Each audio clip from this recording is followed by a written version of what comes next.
రోజంతా సమర్పించేశారా ఈశ్వరుడికి? వాటిలో ఏమైనా అడగాల? నిన్న చర్చించిన దాంట్లో ఏమైనా సంశయాలు ఉన్నాయా మీకు?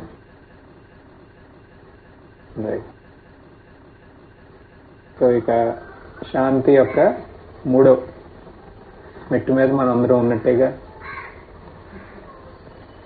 అదే ఆ ప్రార్థన, నిన్న మన సమర్పణ యోగం ఇవన్నీ సింపుల్ గా ఉన్నా అది మనకి చాలా ఉపయోగపడుతుంది ఈ సాధనలో, ఈ భక్తి సాధనలో.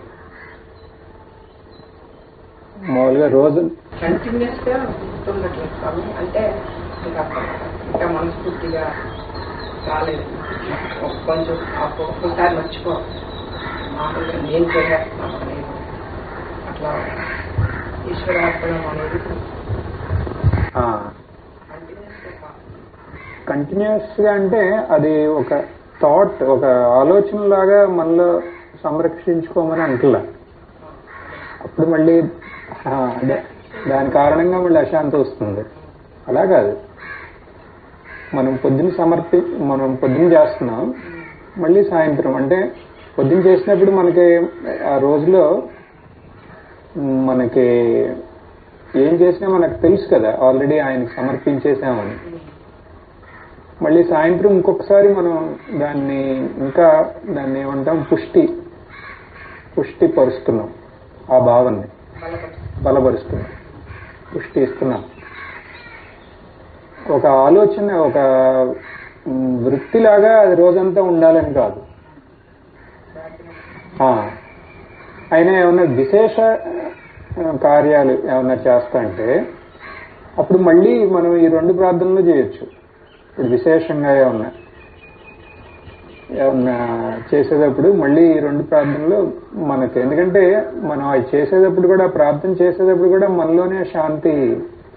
అంటే కొన్ని పనులు ఉంటాయి, మీకు తెలుసు, ఎట్టయినా మన శాంతిని కొంచెం ఢీకొనే పనులు కొన్ని వస్తూ ఉంటాయి కదా. అలాంటప్పుడు కావాలంటే మనం ఈ ప్రార్థన చేయొచ్చు.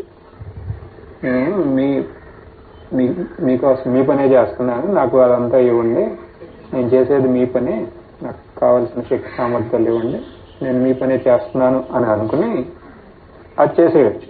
చేసిన తర్వాత నేను మీ పనే చేశాను, నా సాయశక్తుల నేను ప్రయత్నించి మేము మీ పని చేశాను, అది మీకే సమర్పించేస్తున్నాను.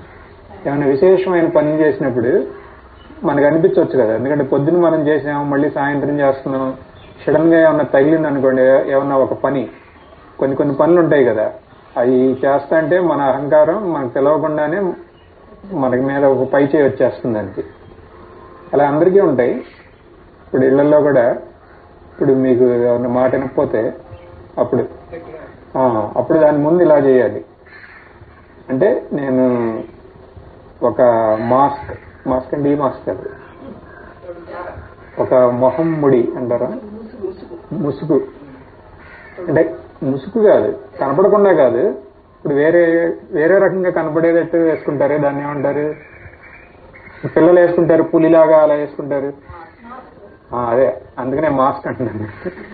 అది దాని తెలుగులో వేరే ఏమైనా ఉందేమోనని. అలాంటి మనం ఆ పని చేసేటప్పుడు ఒక మాస్క్ వేసుకుంటున్నాం, పులిలాగా కాదు, ఒక కోపం వచ్చేలాగా.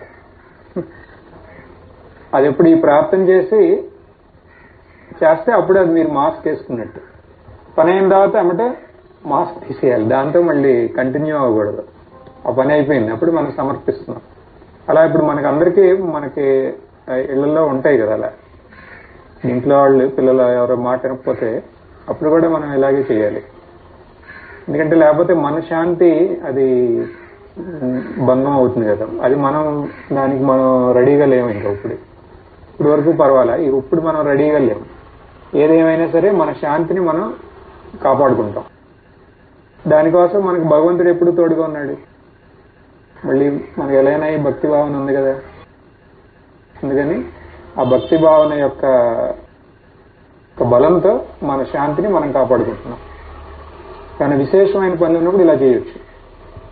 అలా కాదు, నాకు పొద్దున ఈ పూజ చేసినప్పుడు చాలా శాంతంగా ఉంది, సమర్పణతో చేస్తున్నాను, ఆ శాంతి నాకు ఇంకా అది దాంట్లోనే ఉండాలని ఉందా? అలా ఉంటే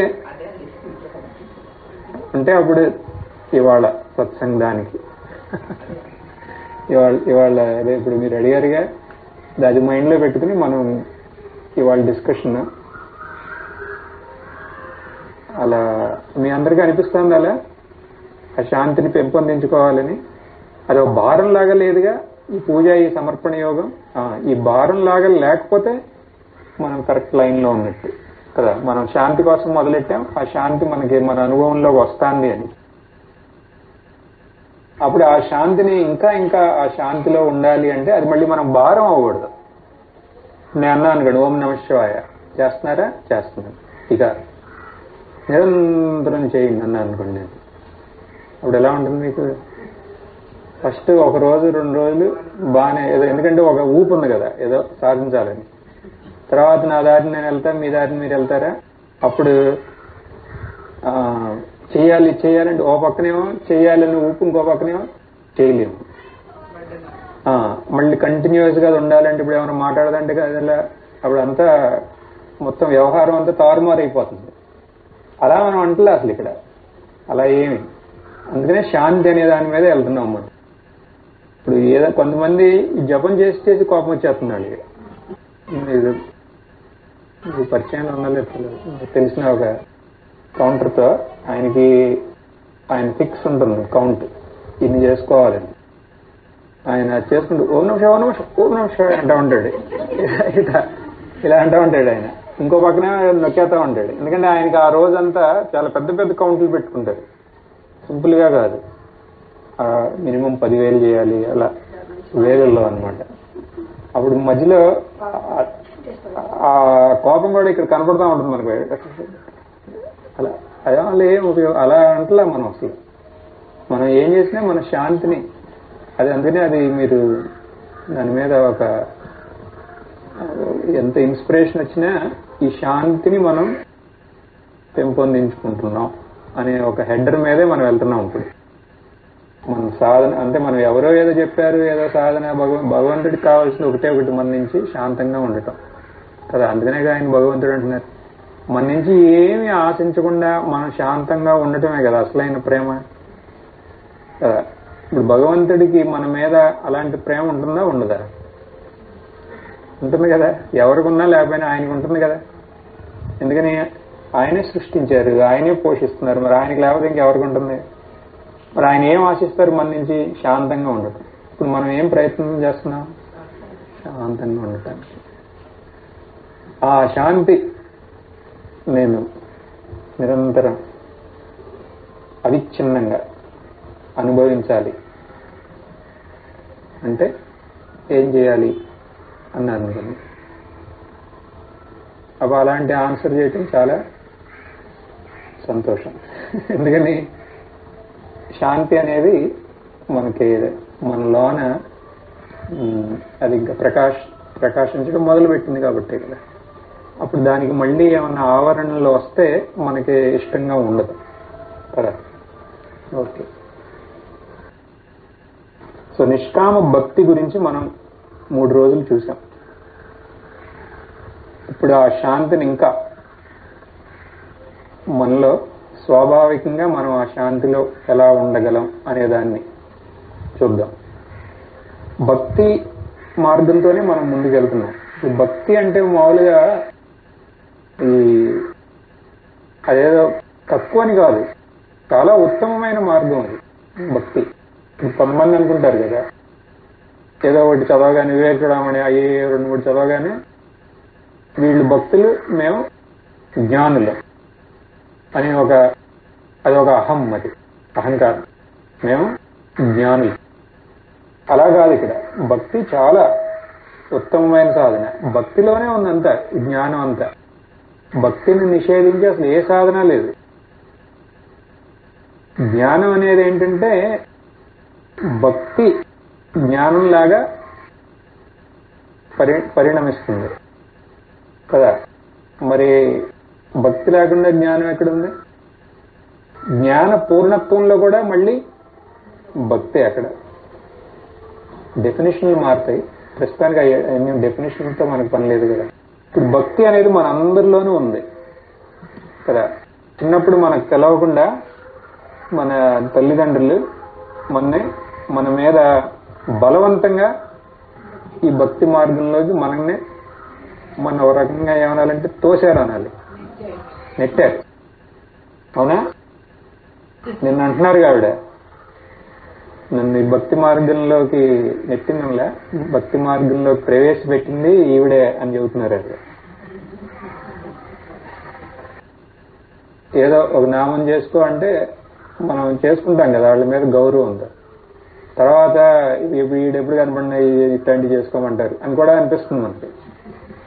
అయినా సరే వాళ్ళు ముందుకెళ్తే వాళ్ళ మీద గౌరవంతో అలా చేస్తూ ఉంటాం. ఇలా మన అందరి మీద చిన్నప్పుడు మనకి ఇష్టమై కాదు కదా గుళ్ళకి వెళ్ళింది, మన అలా లాక్కెళ్ళేది. కానీ తర్వాత మనకి మెల్లగా మనకి అది అలవాటు అవుతుంది. ఎంతో కొంత ఒక రుచి ఉంటుంది అక్కడ మనకి. ఆ దైవ సాన్నిధ్యాన్ని ఎంతో కొంత సకామంగా అయినా సరే ఎలాగైనా సరే ఎంతో కొంత మనం అనుభవిస్తాం దైవ సాన్నిధ్యాన్ని. అంటే ఇప్పుడు ఎందుకు నేను చెప్తున్నానంటే, ఇది మనకి బలవంతంగా మన దాంట్లో ప్రవేశపెట్టినా సరే మనకు తర్వాత అది ఒక అలవాటులాగా అయింది. ఇప్పుడు మనం ఏం చేస్తున్నాం, ఎలా అయినా మనకు అది అలవాటే కదా. ఆ అలవాటు యొక్క సహాయంతోనే మనం శాంతిగా ప్రయాణిస్తున్నాం. అది ఎంత తేలిగా మనకు ఆల్రెడీ మనలో ఉంది కదా ఎంతో కొంత, దాన్ని మనం ముందుకు తీసుకెళ్తున్నాం. కానీ ఇక్కడ మనం ఏం చేస్తున్నామంటే, ఎలా ఉందో ఇప్పుడు వరకు భక్తి అలాగే మనం ముందుకు తీసుకెళ్తున్నాం. దాన్ని కొంచెం పరిష్కరిస్తున్నాం, డిఫైన్డ్, శుద్ధం చేస్తున్నాం. ఎందుకని దాంట్లో కొన్ని ఈ సమాజం వల్ల, సంప్రదాయాల యొక్క బలం వల్ల, కొంచెం మన అజ్ఞానం వల్ల, అన్నిటి వల్ల దాంట్లో బోర్డులు కలిసిపోయింది. ఇప్పుడు మనం ఒక్కొక్కటి దాన్ని తీసేస్తున్నాం, అవసరం లేని అన్ని. ఏదైతే మన శాంతికే భంగం కలిగిస్తుందో అలాంటి అంశాలు ఉంటే మన భక్తిలో అవన్నిటినీ మనం స్పష్టంగా చూసి వాటిని వేరు చేస్తున్నాం. ఆ వేరు చేయడం వల్ల అప్పుడు ఏమవుతుంది, మన భక్తి నష్టం అవ్వదు, భక్తి చాలా శుద్ధం అవుతుంది. మీరు గమనిస్తే మనం ఈ 3 రోజులు మనం చేసింది అంతే, అందుకనే మనం ఏం చేయలే. మనకే స్వాభావికంగా మనలో ఉన్న ఆ భక్తిని మనం ఎంత వీలైతే అంత దాన్ని శుద్ధం చేయడానికి ప్రయత్నించాం. ఇప్పుడు అది శుద్ధమైంది కదా, అవటమే కాదు, నిన్న అన్నారుగా, అది మన చేతిలో ఒక ఆయుధంలాగా ఉంది. మామూలు ఆయుధం కూడా కాదు, అది వెరీ పవర్ఫుల్ టూల్ అంటాను. చాలా శక్తమైన ఒక ఆయుధం. ఎలాంటి ఆయుధం అంటే, ఏ రకమైన సందర్భంలోనూ మనని శాంతంగా ఉంచగలిగే ఒక సామర్థ్యం ఇప్పుడు మనకు ఉంది. అని నేను ఊరినే బల్లబుద్ధి చెప్పడం కాదు, నేను అది చెప్పడం వల్ల కాదు కదా, మీకు అనిపిస్తాను కదా అలా కదా. సో మనం భగవంతుడి గురించే కదా చర్చించింది ఇప్పటి వరకు. మీరు ఇప్పుడు ఏ కామన లేకుండా శ్రద్ధతో భగవంతుడిని ప్రార్థించారు కదా. ఇప్పుడు ఎన్ని రోజులైంది ప్రార్థించడం మొదలెట్టిట్లా? మినిమం 3 రోజులైంది కదా. ఇప్పుడు ఆయన భగవంతుడు మీ యొక్క పూజతో ప్రసన్నుడు అయి ఉంటాడంటారా? అయి ఉంటాడా? సందేహమా? ఆయన 4వ మెట్టుకి ఎక్కటానికి మనకి పర్మిషన్ ఇచ్చాడంటారా? అంటే మీకు ఒక సంశయం కదా, ఎంత తొందరగా భగవంతుడు ప్రీతి పొందుతాడా అనేక సంశయం కదా. అదే ఇప్పుడు ఇక్కడ భగవంతుడు మీకు మీ పూజతో ప్రసన్నుడు అయ్యాడా లేదా అని మనకు ఎలా తెలుస్తుంది? అంటే మీరు చేశారుగా 3 రోజుల పూజ, మీరు సినిమాల్లో చూస్తారు చూడండి, ఇప్పుడు ఏ సినిమా, భూ కైలాస్లో రావణాసుడు తపస్సు చేస్తాడు కదా.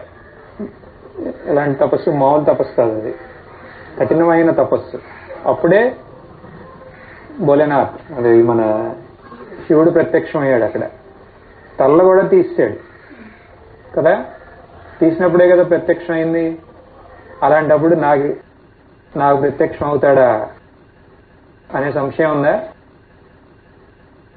అలాంటి సినిమాలు, డ్రామాలు, అనుభూతులు ఇవన్నీ, అంటే అనుభూతులు అన్నీ అనుభూతే. ఇది శాంతి అనేది ఒక అన్నిటికన్నా దివ్యమైన అనుభూతి. కానీ ఈ సీరియళ్ళు, టీవీలు దాన్ని మైండ్ లో పెట్టుకుని ఏదన్నా గ్రాండ్ గా ఊహించొద్దు కదా. ఒక్క కాలు మీద తపస్సు అట్లాంటివి ఏమీ కాదు. ఇక్కడ మనం ఎలా ఉన్నామో అలాగే తపస్సు. ఇప్పుడు భగవంతుడు మనతో మన ఈ 3 రోజుల భక్తిని ఆయన స్వీకరించి ఆయన ప్రసన్నుడు అవుతాడా అవడా?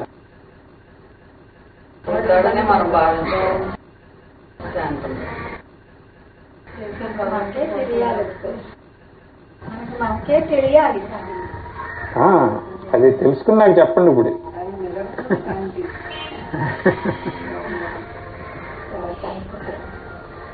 మీరిద్దరేం మాట్లాడలే.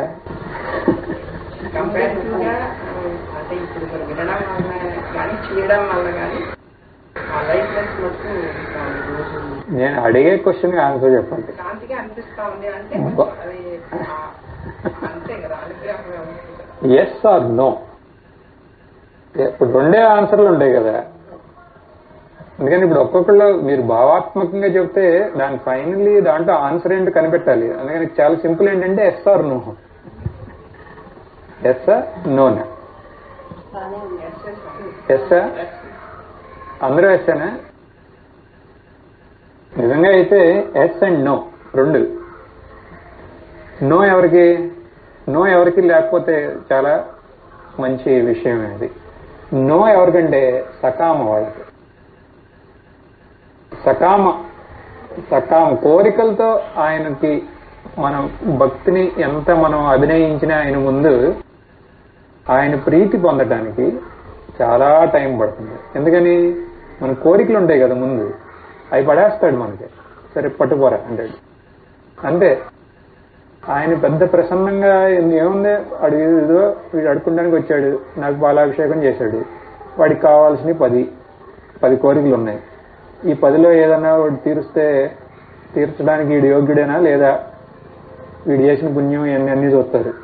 చూసి సర్లే ఒకటి తీరుద్దాం, ఎందుకంటే దానికి వాడు యోగ్యుడే అంటాడు. అయిపోయింది అక్కడితో. ఆయనకి మన మీద ఇంకా వేరే కన్ను అంటూ ఏం లేదు ఇంకా. ఎందుకని మనం వ్యాపారం అదేగా అనుకున్నాం మనం. సకామం అంటే వ్యాపారం. ఆ పని అయిపోయింది, ఇక ఆయన మన వదిలేశాడు, మన గొడవలు మనని. అదే కనుక నిష్కామం అనుకోండి, ఆయన ప్రీతి 3 రోజులు కాదు, 1 రోజే చాలు. 1 రోజు మీరు ప్రేమగా ఆయనతో పూజ చేసి మీరు అసలు ఆయన ఏమీ అడగకుండా మీరు అక్కడి నుంచి లెగుస్తే ఇక ఆయన దృష్టి ఉంటుంది మీ మీద. తప్పదు ఇంకా ఆయనకి. ఎందుకని ఏమీ అడగలేదు కదా. అప్పుడు ఆయనకి ఏం కావాలో అది ఇవ్వటం మొదలు పెడతారు. ఇంకా మనం అలాగే అదే పట్టులో ఉంటే, మధ్యలో కొంచెం ఏదైనా అడిగేసాం అయిపోయింది. అప్పుడుతో సర్లే వీడు ఏదో అనుకున్నా, స్పెషల్ అనుకున్నా, వీడు అదే లిస్ట్ అనుకుని ఆయన మళ్ళీ వదిలేస్తాడు. కానీ అదే కనుక మనం ఏమీ అడగకపోతే ఆయన దృష్టి మన మీద ఉంటుంది. ఇప్పుడు మీరు సకామా నిష్కామా కదా? నిష్కామ భక్తి. ఇప్పుడు మనం ఇందాక రావణాసుడు అనుకున్నామే, భూకైలాసుడు. రావణాసుడు ఫైనలీ ఏమి ఇచ్చేసినప్పుడు ఆయన ప్రత్యక్షం అవుతాడు? ఏమిస్తాడు?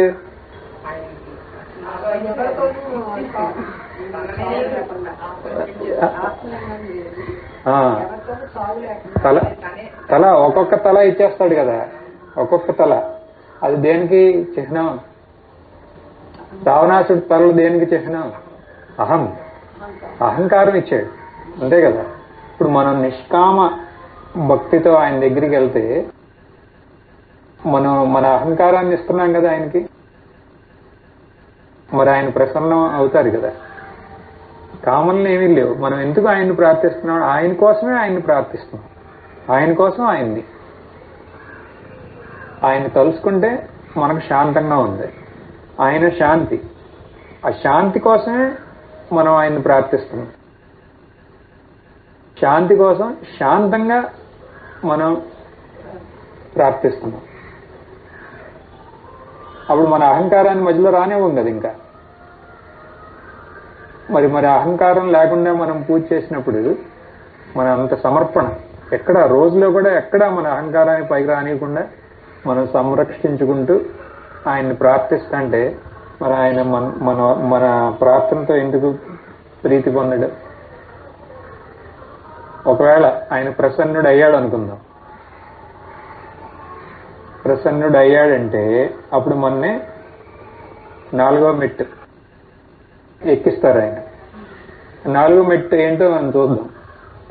తర్వాత అది మీరు ఎక్కగలిగారు అనుకోండి, అప్పుడు మీరు 3వ మెట్టు ఎక్కినట్టే. అలా కూడా మనం చూసుకోవచ్చు కదా. 4వ మెట్టు ఏంటో తెలవదు ఇప్పుడు మీకు.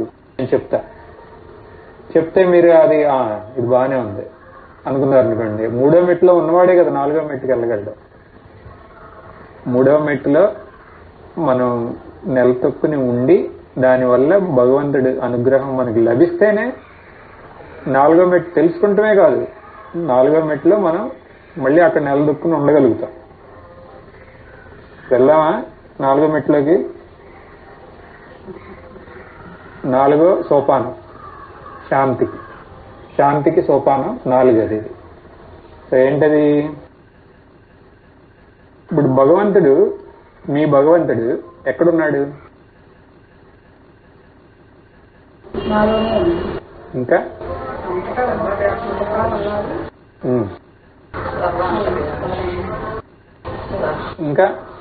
ఇంకేమైనా చెప్పాలి? ఎవరన్నా చెప్పండి.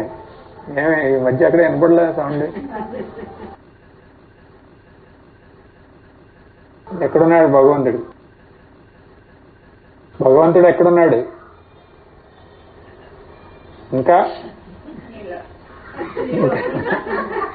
ఇంకా వీళ్ళందరిలో అంతటా ఉన్నాడు. కడితే అందరిలో ఉండాలంటే ఇక అంతటా ఉన్నట్టే కదా. భగవంతుడు ఎక్కడున్నాడు అంటే అన్ని చోట్ల ఉండాలి కదా. అందుకనే కదా ఆయన్ని భగవంతుడు అంటున్నాం. మనం మొదలెట్టినప్పుడే ఆయన సర్వవ్యాపి అని మొదలెట్టాం కదా. అంటే ఇప్పుడు ఆ సర్వవ్యాపి అంటే మనలో కూడా ఉన్నారు. మీరు చెప్పినట్టే, మీరు చెప్పారు నాలో ఉన్నాడు, మీలో కూడా ఉన్నాడు, అందరిలో కూడా ఉన్నాడు అంటున్నాం. అన్ని చోట్ల ఉన్నట్టే కదా అది. ఓకే.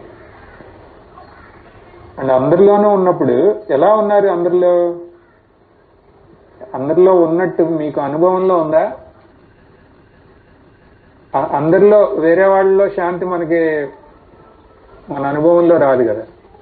ఇప్పుడు అందరిలో ఉన్నాడు అంటున్నాం కదా మనం. ఇప్పుడు ఈవిడ కూడా అన్నారు, ఇక అందరూ అన్నారు అందరిలో ఉన్నాడని మనం చిన్నప్పుడు చెప్పినట్టు కాదు. అందరిలో ఉన్నాడని మనకు అనుభవం ఉందా? ఎలా ఉన్నాడు అందరిలో?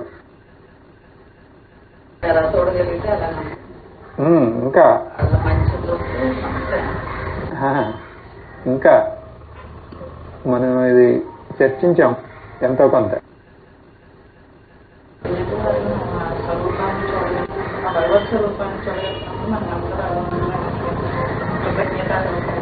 అదే భగవత్ స్వరూపాన్ని మీరు ఎలా చూస్తారు ఆయనలో?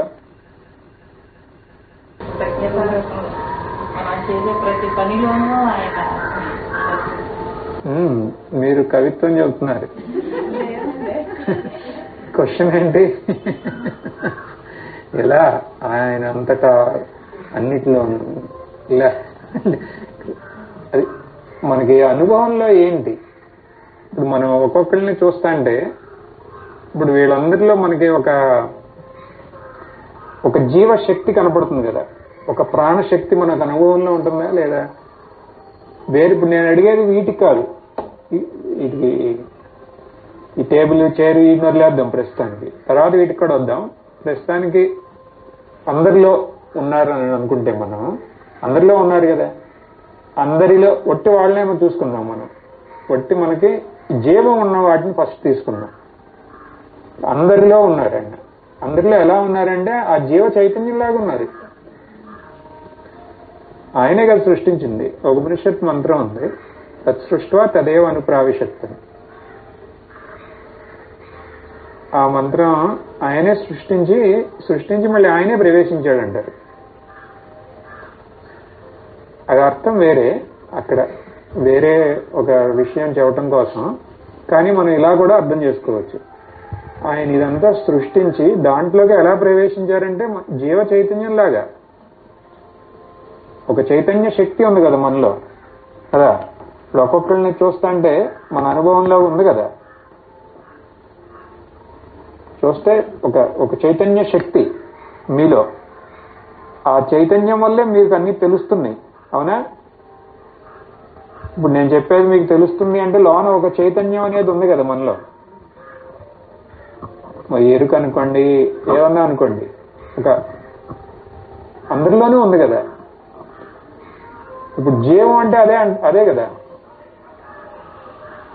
ఇప్పుడు ఒక పుట్టిన శిశువుకి జీవం ఉందా లేదా అంటే జీవ కళతో కనిపిస్తున్నాడా లేదా అని. కనిపిస్తే జీవం ఉంది కదా, అదే భగవంతుడు అంటున్నాడు. ఇప్పుడు అది భగవంతుడు అని అన్నాం అనుకోండి, ఇప్పుడు మీరు ఎవరిని చూసినా వాళ్ళల్లో భగవంతుడు కనపడతాడా లేదా? ఆ జీవశక్తి పక్కెళ్తే అప్పుడు మనం ఏమంటాం వాళ్ళని? అంతే కదా, జీవంతో ఉన్నట్టు కాదు కదా కదా. అది శవం. ఆ శవంలోకి శివుడు ప్రవేశిస్తే అదే జీవం కదా. చెప్పేది ఆ పాయింట్ క్యాచ్ చేశారా? ఆ ఊర్జ శక్తి ఉంటుంది ప్రతి ఒక్కరిలో, అదే భగవంతుడి యొక్క ఒక సాన్నిధ్యం. భగవత్ సాన్నిధ్యం అంటే ఆ చైతన్య శక్తి మనలో ఉన్న లైఫ్ ప్రిన్సిపల్ అంటామే, అది జీవ ఒక తత్వం, చైతన్య తత్వం మనందరిలోనూ ఉంది కదా. ఉందనేది ఒప్పుకుంటారా? మనలో ఉంది కదా అది. అదే ఇప్పుడు అందరిలోనూ ఉంది, అందరిలోనూ ఉంది కదా. సో మనం మీరు అడిగారే ఈ శాంతి కంటిన్యూస్ గా ఎలా ఉండాలని, అటేపే వెళ్తున్నాం ఇప్పుడు మెల్లగా. ఇప్పుడు అందరిలోనూ ఉన్నప్పుడు మన కుటుంబ సభ్యుల్లో కూడా ఉంది కదా. ఇప్పుడు మన కుటుంబ సభ్యులు ఉన్నారు అనుకోండి, మన కుటుంబంలో ఎవరెవరు ఉన్నారో వాళ్ళందరిలో ఇప్పుడు పిల్లల కానించి, ఇప్పుడు భర్త కానించి, భార్య కానించి, తల్లిదండ్రులు, అత్తమామలు, అందరిలోనూ అదే ఉంది. ఉండాల్సిందే కదా. ఇప్పుడు ఈశ్వరుడు వీళ్ళందరిలో ఉన్నాడు కదా, ఉన్నాడా? అది మనం ఉన్నాడు అని సామాన్యంగా మనం అనుకుంటాం కాదు, అది మనం గుర్తించాలి. మనం ఇక్కడ గుర్తించాలి. ఎలా గుర్తిస్తాం? గుర్తించామో లేదో మనకు ఎలా తెలుస్తుంది?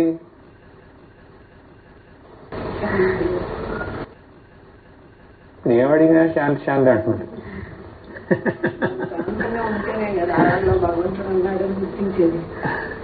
కరెక్టే, ఆ పాయింట్ కూడా మంచి పాయింటే. ఇంకా అంటే ఇప్పుడు మనం ఎవరి దగ్గరికైనా వెళ్ళి మనం శాంతంగా ఉంటే వాళ్ళలో మనం భగవంతుడిని గుర్తించామని. అశాంతంగా ఉంటే వాళ్ళని చూసి మనకు అశాంతి వచ్చిందంటే అప్పుడు మనం వాళ్ళలో భగవంతుడిని గుర్తించట్లేదు అంటున్నారు. కరెక్ట్, అలా తీసుకోవచ్చు. ఇంకా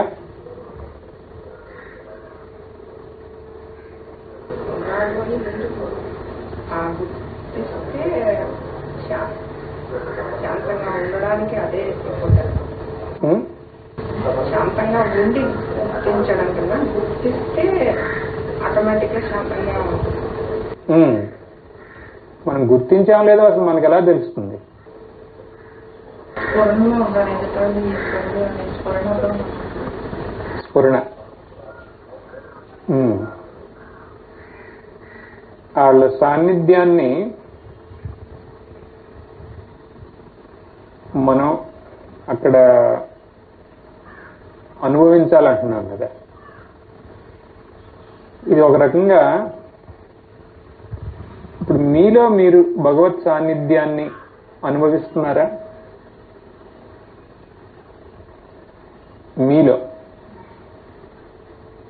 మీలో ఫస్ట్ మీలో భగవత్ సాన్నిధ్యాన్ని మీరు అనుభవించగలుగుతున్నారా? అనుభవిస్తే అప్పుడు ఎదుటి వాళ్ళలో కూడా మీరు అనుభవిస్తారు. నాలో భగవంతుడు ఉన్నాడు అనేది సందేహం లేకుండా మీరు గనక అనుభవిస్తే అప్పుడు సందేహం లేకుండా మీరు వేరే వాళ్ళల్లో కూడా అనుభవిస్తారు.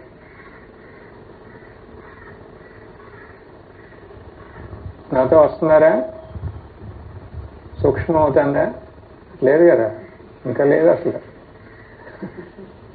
అంటే మనలో ఆ భగవంతుడి యొక్క సాన్నిధ్యాన్ని మనలో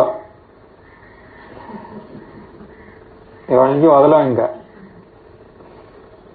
మనలో భగవంతుడి యొక్క సాన్నిధ్యాన్ని మనం అనుభవిస్తే అప్పుడు వేరే వాళ్ళల్లో భగవంతుడిని కూడా మనం గుర్తించగలం. అవునా?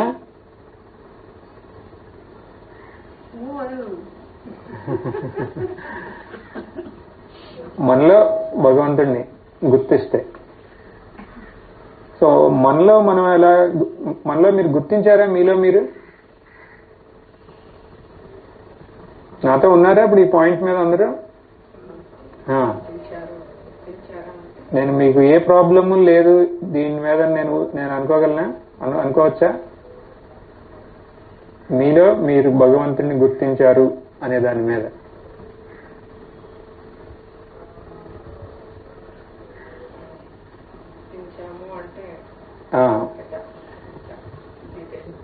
గుర్తించామంటే ఇప్పుడు మనం పొద్దున్న మనం లేచాం. ఉదయం లేచిన తర్వాత మనం లేచామని మనకు ఎలా తెలుస్తుంది?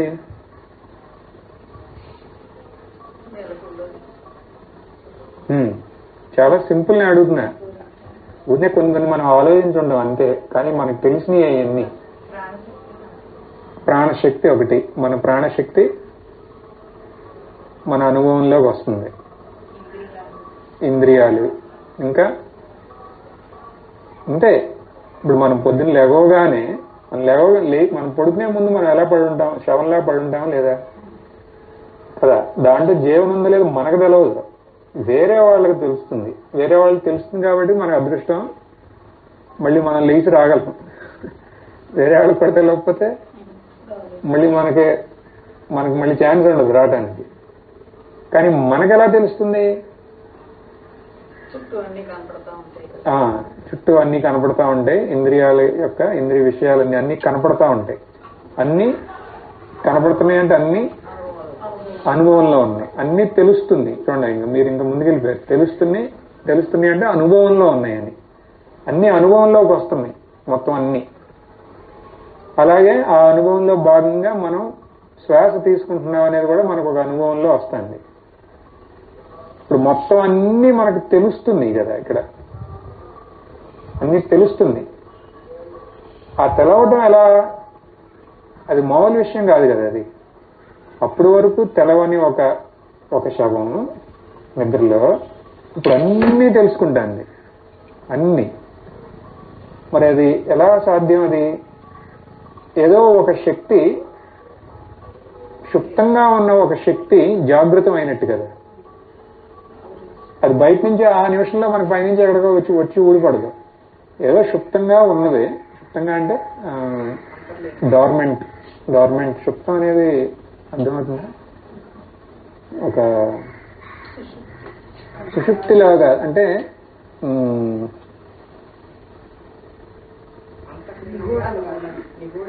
నిగూఢంగా ఉన్నదే. నిగూఢం అని కూడా కాదు కరెక్ట్ గా. నిగూఢం కూడా తీసుకోవచ్చు. ఉంది. అది ఇప్పుడు జాగృత అయింది. మేలుకోగానే మనకు తెలుస్తుంది కదా. ఆ శక్తి, అది ఎవరి శక్తి అంటే అది భగవంతుడి యొక్క సాన్నిధ్యం. ఆ శక్తిని మనం భగవంతుడిలాగా గుర్తించామనుకోండి, అదే శివతత్వం. శివం అంటే ఒక బోల్డ్ అర్థాలు ఉన్నాయి. ఒకటి శివం మూడో కన్ను తెరిచాడంటారు. మూడో కన్ను అంటే అగ్నిలాగా ఉంటుంది. అగ్ని జ్ఞానం అన్నమాట. అలా ఇప్పటి వరకు మనకు తెలుసు మన గురించి మనకి. కానీ ఇప్పుడు మనం ఏం చేస్తున్నామంటే మామూలుగా కాదు, అది తెలిసే ఆ జ్ఞానశక్తి ఇప్పుడు మీలో ఉంది. ఉంది, మా చిన్నప్పటి నుంచి ఉంది, అదే ఉంది అనుకుంటున్నాం. ఇప్పుడు అది భగవంతుడి యొక్క అనుభవం కావాలంటే మనలో ఉన్న ఆ శక్తి ఉందే, అదే భగవంతుడి యొక్క సాన్నిధ్యం. మనలో అన్ని తెలుసుకునే ఆ శక్తి. ఇప్పుడు ఇప్పుడు మీరు ఇందాకేమన్నారు, నాలో ఎక్కడున్నాడు భగవంతుడు అంటే నాలో ఉన్నాడు. నాలో కాదు, నీలో కూడా ఉన్నాడు. నీలోనే కాదు, అందరిలోనూ ఉన్నారు అని అన్నారు కదా. ఇప్పుడు అనండి ఆ మాట. అప్పుడు అది నేనేమంటానండి, మీ అనుభవంగా మీరు అంటున్నారు నాలో ఉన్నాడు. ఎలా? ఆయన ఉన్నాడు కాబట్టే నాకు ఇవన్నీ తెలుస్తుంది. ఇవన్నీ తెలుసుకునే సామర్థ్య శక్తి ఈ శవంలాగా ఉన్న ఈ శరీరంలోకి వచ్చింది అంటే అది ఆయన వల్ల. ఇప్పుడు భగవంతుడు నీలో ఉన్నాడు, అది మీ అనుభవమా అంటే మీరేమంటారు? అనుభవమే కదా. మరి అలాంటప్పుడు ఆయనే అందరిలోనూ ఉన్నాడు అంటున్నాం. ఎందుకంటే అందరికీ అలాగే కదా. ఇప్పుడు మనం చూడగానే తెలుస్తుంది కదా. అప్పుడు భగవంతుడు నాలో ఉన్నాడు, అది నా అనుభవం. అంతేకాదు అందరిలోనూ ఉన్నాడు, అది కూడా మన అనుభవం. ఇప్పుడు మనం దాన్ని ఏమన్నా అనుకోవచ్చు. ఊర్జ శక్తి అనొచ్చు, చైతన్యం అనొచ్చు, ప్రాణశక్తి అనొచ్చు, ఏమన్నా అనొచ్చు. ఆయన నాలో ఉన్నారు, అలాగే అందరిలోనూ ఉన్నారు. అసలు ఒక రకంగా ఈ సత్యాన్ని మనం గుర్తు చేసుకుంటాం కోసమే మనం నమస్కారం చేస్తాం. మన యొక్క సంప్రదాయ బలం చూడండి. నమస్కారం అనేది మనకే కాదు, చాలా దేశాలకు కూడా ఉంది. వీళ్ళకి కూడా, ఎవరు జపాన్ వాళ్ళకి, చైనీస్ వాళ్ళకి కూడా నమస్కారం ఉంటుంది కదా. వాళ్ళ స్టైల్లో మనం ఎలా అంటాం, ఇలా అంటాం. ఇలాగే కాదు, మామూలుగా అయితే ఇలా అనాలి. అవునా? తల కూడా వంచాలి. ఇప్పుడు రకరకాల అయినాయి. మామూలుగా అయితే ఇలా. ఇప్పుడు నమస్కారం అంటే నమస్కారం. నమస్ అంటే మనం అర్పిస్తున్నాం, బోడౌన్. నమః, నమనం. కారం అంటే చేయటం. అంటే మనం ఏం చేస్తున్నాం అక్కడ? నమస్కరిస్తున్నాం. అంటే ఏదో ఒక దివ్యమైన దానికి మనం తలంస్తున్నాం, అంతే కదా. ఏంటి దివ్యం? ఇప్పుడు నేను మిమ్మల్ని చూసి నమస్కారం అని అన్నాను అనుకోండి, ఏంటి మీలో ఉన్న దివ్యం? అంతే కదా. అది భగవంతుడు కాకుండా ఏమన్నా ఉందా ఈ శరీరంలో? ఈ శరీరం అనేది ఎంత రోత అయిందో మన అందరికీ తెలుసు కదా. రోజు 2 సార్లు కడిగి అన్ని పోస్తే తప్ప అది సవ్యంగా యోగ్యంగా ఉండదు. అది మరి నమస్కరిస్తున్నామంటే దేనికి నమస్కరిస్తున్నాం? భగవంతుడికే కదా. ఆళ్ళల్లో ఉన్న అది ఆ భగవత్ సాన్నిధ్యానికే మనం నమస్కరిస్తున్నాం. అది మనకి గుర్తుండటం కోసమే కదా. అసలు సంప్రదాయాల్లో ఇలా వచ్చింది. నమస్కారం అంటే మనం ఆళ్ళల్లో ఉన్న ఆ చైతన్య తత్వాన్ని మనం గుర్తించి నమస్కరిస్తున్నాం. అలా నమస్కరించడం అంత తేలిక కాదు కదా. అందుకని చాలా మంది ఇష్టపడరు కూడా. ఎందుకంటే అహంకారం అడ్డొచ్చేస్తుంది. అహంకారం అడ్డొస్తుంది దానికి. సో నమస్కారం అనేది మామూలుగా ఊరినే ఒక వాచక గ్రీటింగ్ కాదు. గ్రీటింగ్ ఏమంటాం తెలుగు? గ్రీటింగ్ వర్బల్ గ్రీటింగ్ కాదు అది నమస్కారం అంటే. మరి ఏంటంటే అది మామూలుగా అయితే ఒక ఫిజికల్ పాస్చర్, ఈశ్వర తత్వానికి వేరే వాళ్ళల్లో విరాజమైన ఆ ఈశ్వర తత్వాన్ని మనం గుర్తిస్తున్నాం అంతే కదా. ఇప్పుడు మీలో ఈశ్వర తత్వాన్ని నేను గుర్తించాను అంటే నేను అలా ఉండలేను కదా, ఎమ్మటే తెలవక తెలుసు నమస్కారం అంటున్నా. అప్పుడు వాళ్ళు ఏం చేస్తారు, బొమ్మలాగా నుంచోరు. లెక్క ప్రకారం వాళ్ళు కూడా నమస్కారం, వాళ్ళు కూడా ఇలాగే. ఇప్పుడు ఈయన చేసిన ఆయన ఒక రిఫైన్డ్ ఇండివిజువల్ అయితే ఆయన కూడా అప్పుడు నమస్కారం. ఆయన ఎవరికి చేస్తున్నారు, ఇందులో ఉన్న భగవంతుడికి. ఒకళ్ళలో ఒకళ్ళు ఈయన భగవంతుడు ఆయన, ఆయనలో ఉన్న భగవంతుడు ఈయన దర్శిస్తున్నారు. దాని తర్వాత వాళ్ళిద్దరూ కలిసి మాట్లాడితే అది ఎప్పుడు ఇద్దరికీ ఉపయోగకరంగా ఉంటుంది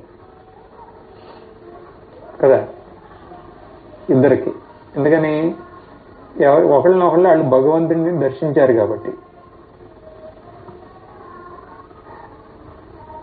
ఇప్పుడు మనం ఏంటంటే అది అంతా పోయింది, ఆ లక్ష్యార్థం మరిచి అది ఊరినే ఒక సంప్రదాయం లాగా.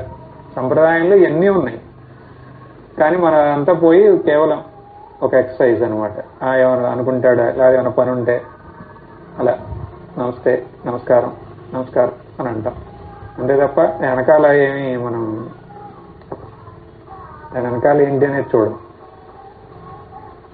అందుకని కొన్ని ఆశ్రమాల్లో దీన్ని కొంచెం స్పష్టంగా అలా సజీవంగా ఉండటం కోసం ఈ సంప్రదాయం వాళ్ళు ఒకళ్ళు కలిసినప్పుడు నమశివాయ ఇలా, ఓం నమో నారాయణాయ, హరి ఓం ఇలా అనుకుంటూ ఉంటారు. మీరందరూ 3 ఉంటారు ఆశ్రమాల్లో, కొన్ని ఒక్కొక్క ఆశ్రమంలో ఒక్కొక్క సంప్రదాయం. అది ఎందుకంటే మనకి మనమే గుర్తు చేసుకుంటున్నాం, అక్కడ మన ఎదురుగుండా ఈశ్వరుడే ఉన్నాడు, వాళ్ళల్లో ఆ ఈశ్వరుడిని చూస్తున్నాం అని మనకి మనమే గుర్తు తెచ్చుకుంటున్నాం. అందుకని కొన్నిసార్లు ఇంకా ఉత్తర భారతంలో ఎక్కువగా మొట్టమొదటిసారి కలుస్తారనుకోండి, ఆ రోజులో అందరూ పడుకుని లేచారు కదా, అప్పుడు ఆ రోజులో ఫస్ట్ టైం కలిసినప్పుడు ఎవరికన్నా మీరు ఎవరిని చూసినా వాళ్ళనే ఇలాగే మీకు ఏది కావాలంటే అది నమశివాయ, నమో వెంకటేశాయ ఏమన్నా అనొచ్చు, అలా సంబోధిస్తారు. కావాలంటే మీరు కూడా చేయొచ్చు. మీరు పొద్దున్నే లేచి ఎవరిని చూస్తారో ఫస్ట్ వాళ్ళని. నేనే ఎందుకు చెప్పాలి అంటే వాళ్ళకు కూడా నేర్పండి, అప్పుడు వాళ్ళు కూడా మీకు చెప్తారు. అలా ఎవరైనా ఇప్పుడు మీరు లేచారనుకోండి, మీరు చూస్తారనుకోండి, ఇంట్లో ఫస్ట్ కుటుంబ సభ్యుల్లో వాళ్ళు ఫస్ట్ అక్కడ స్టార్ట్ అవ్వాలి ఇది. కొంతమంది ఏం చేస్తారంటే ఎవరి కాళ్ళని అనుకుంటాం కొంచెం ఇదిగా ఉంటుంది కదా, సరిగ్గా గుర్తించదు. అది పెద్దవాళ్ళు ఉంటారు అనుకోండి ఇంట్లో, వాళ్ళ దగ్గరికి వెళ్ళి చెప్తారు అందరూ. ఏంటి వెళ్ళి ఓం నమ శివాయ అంటారు.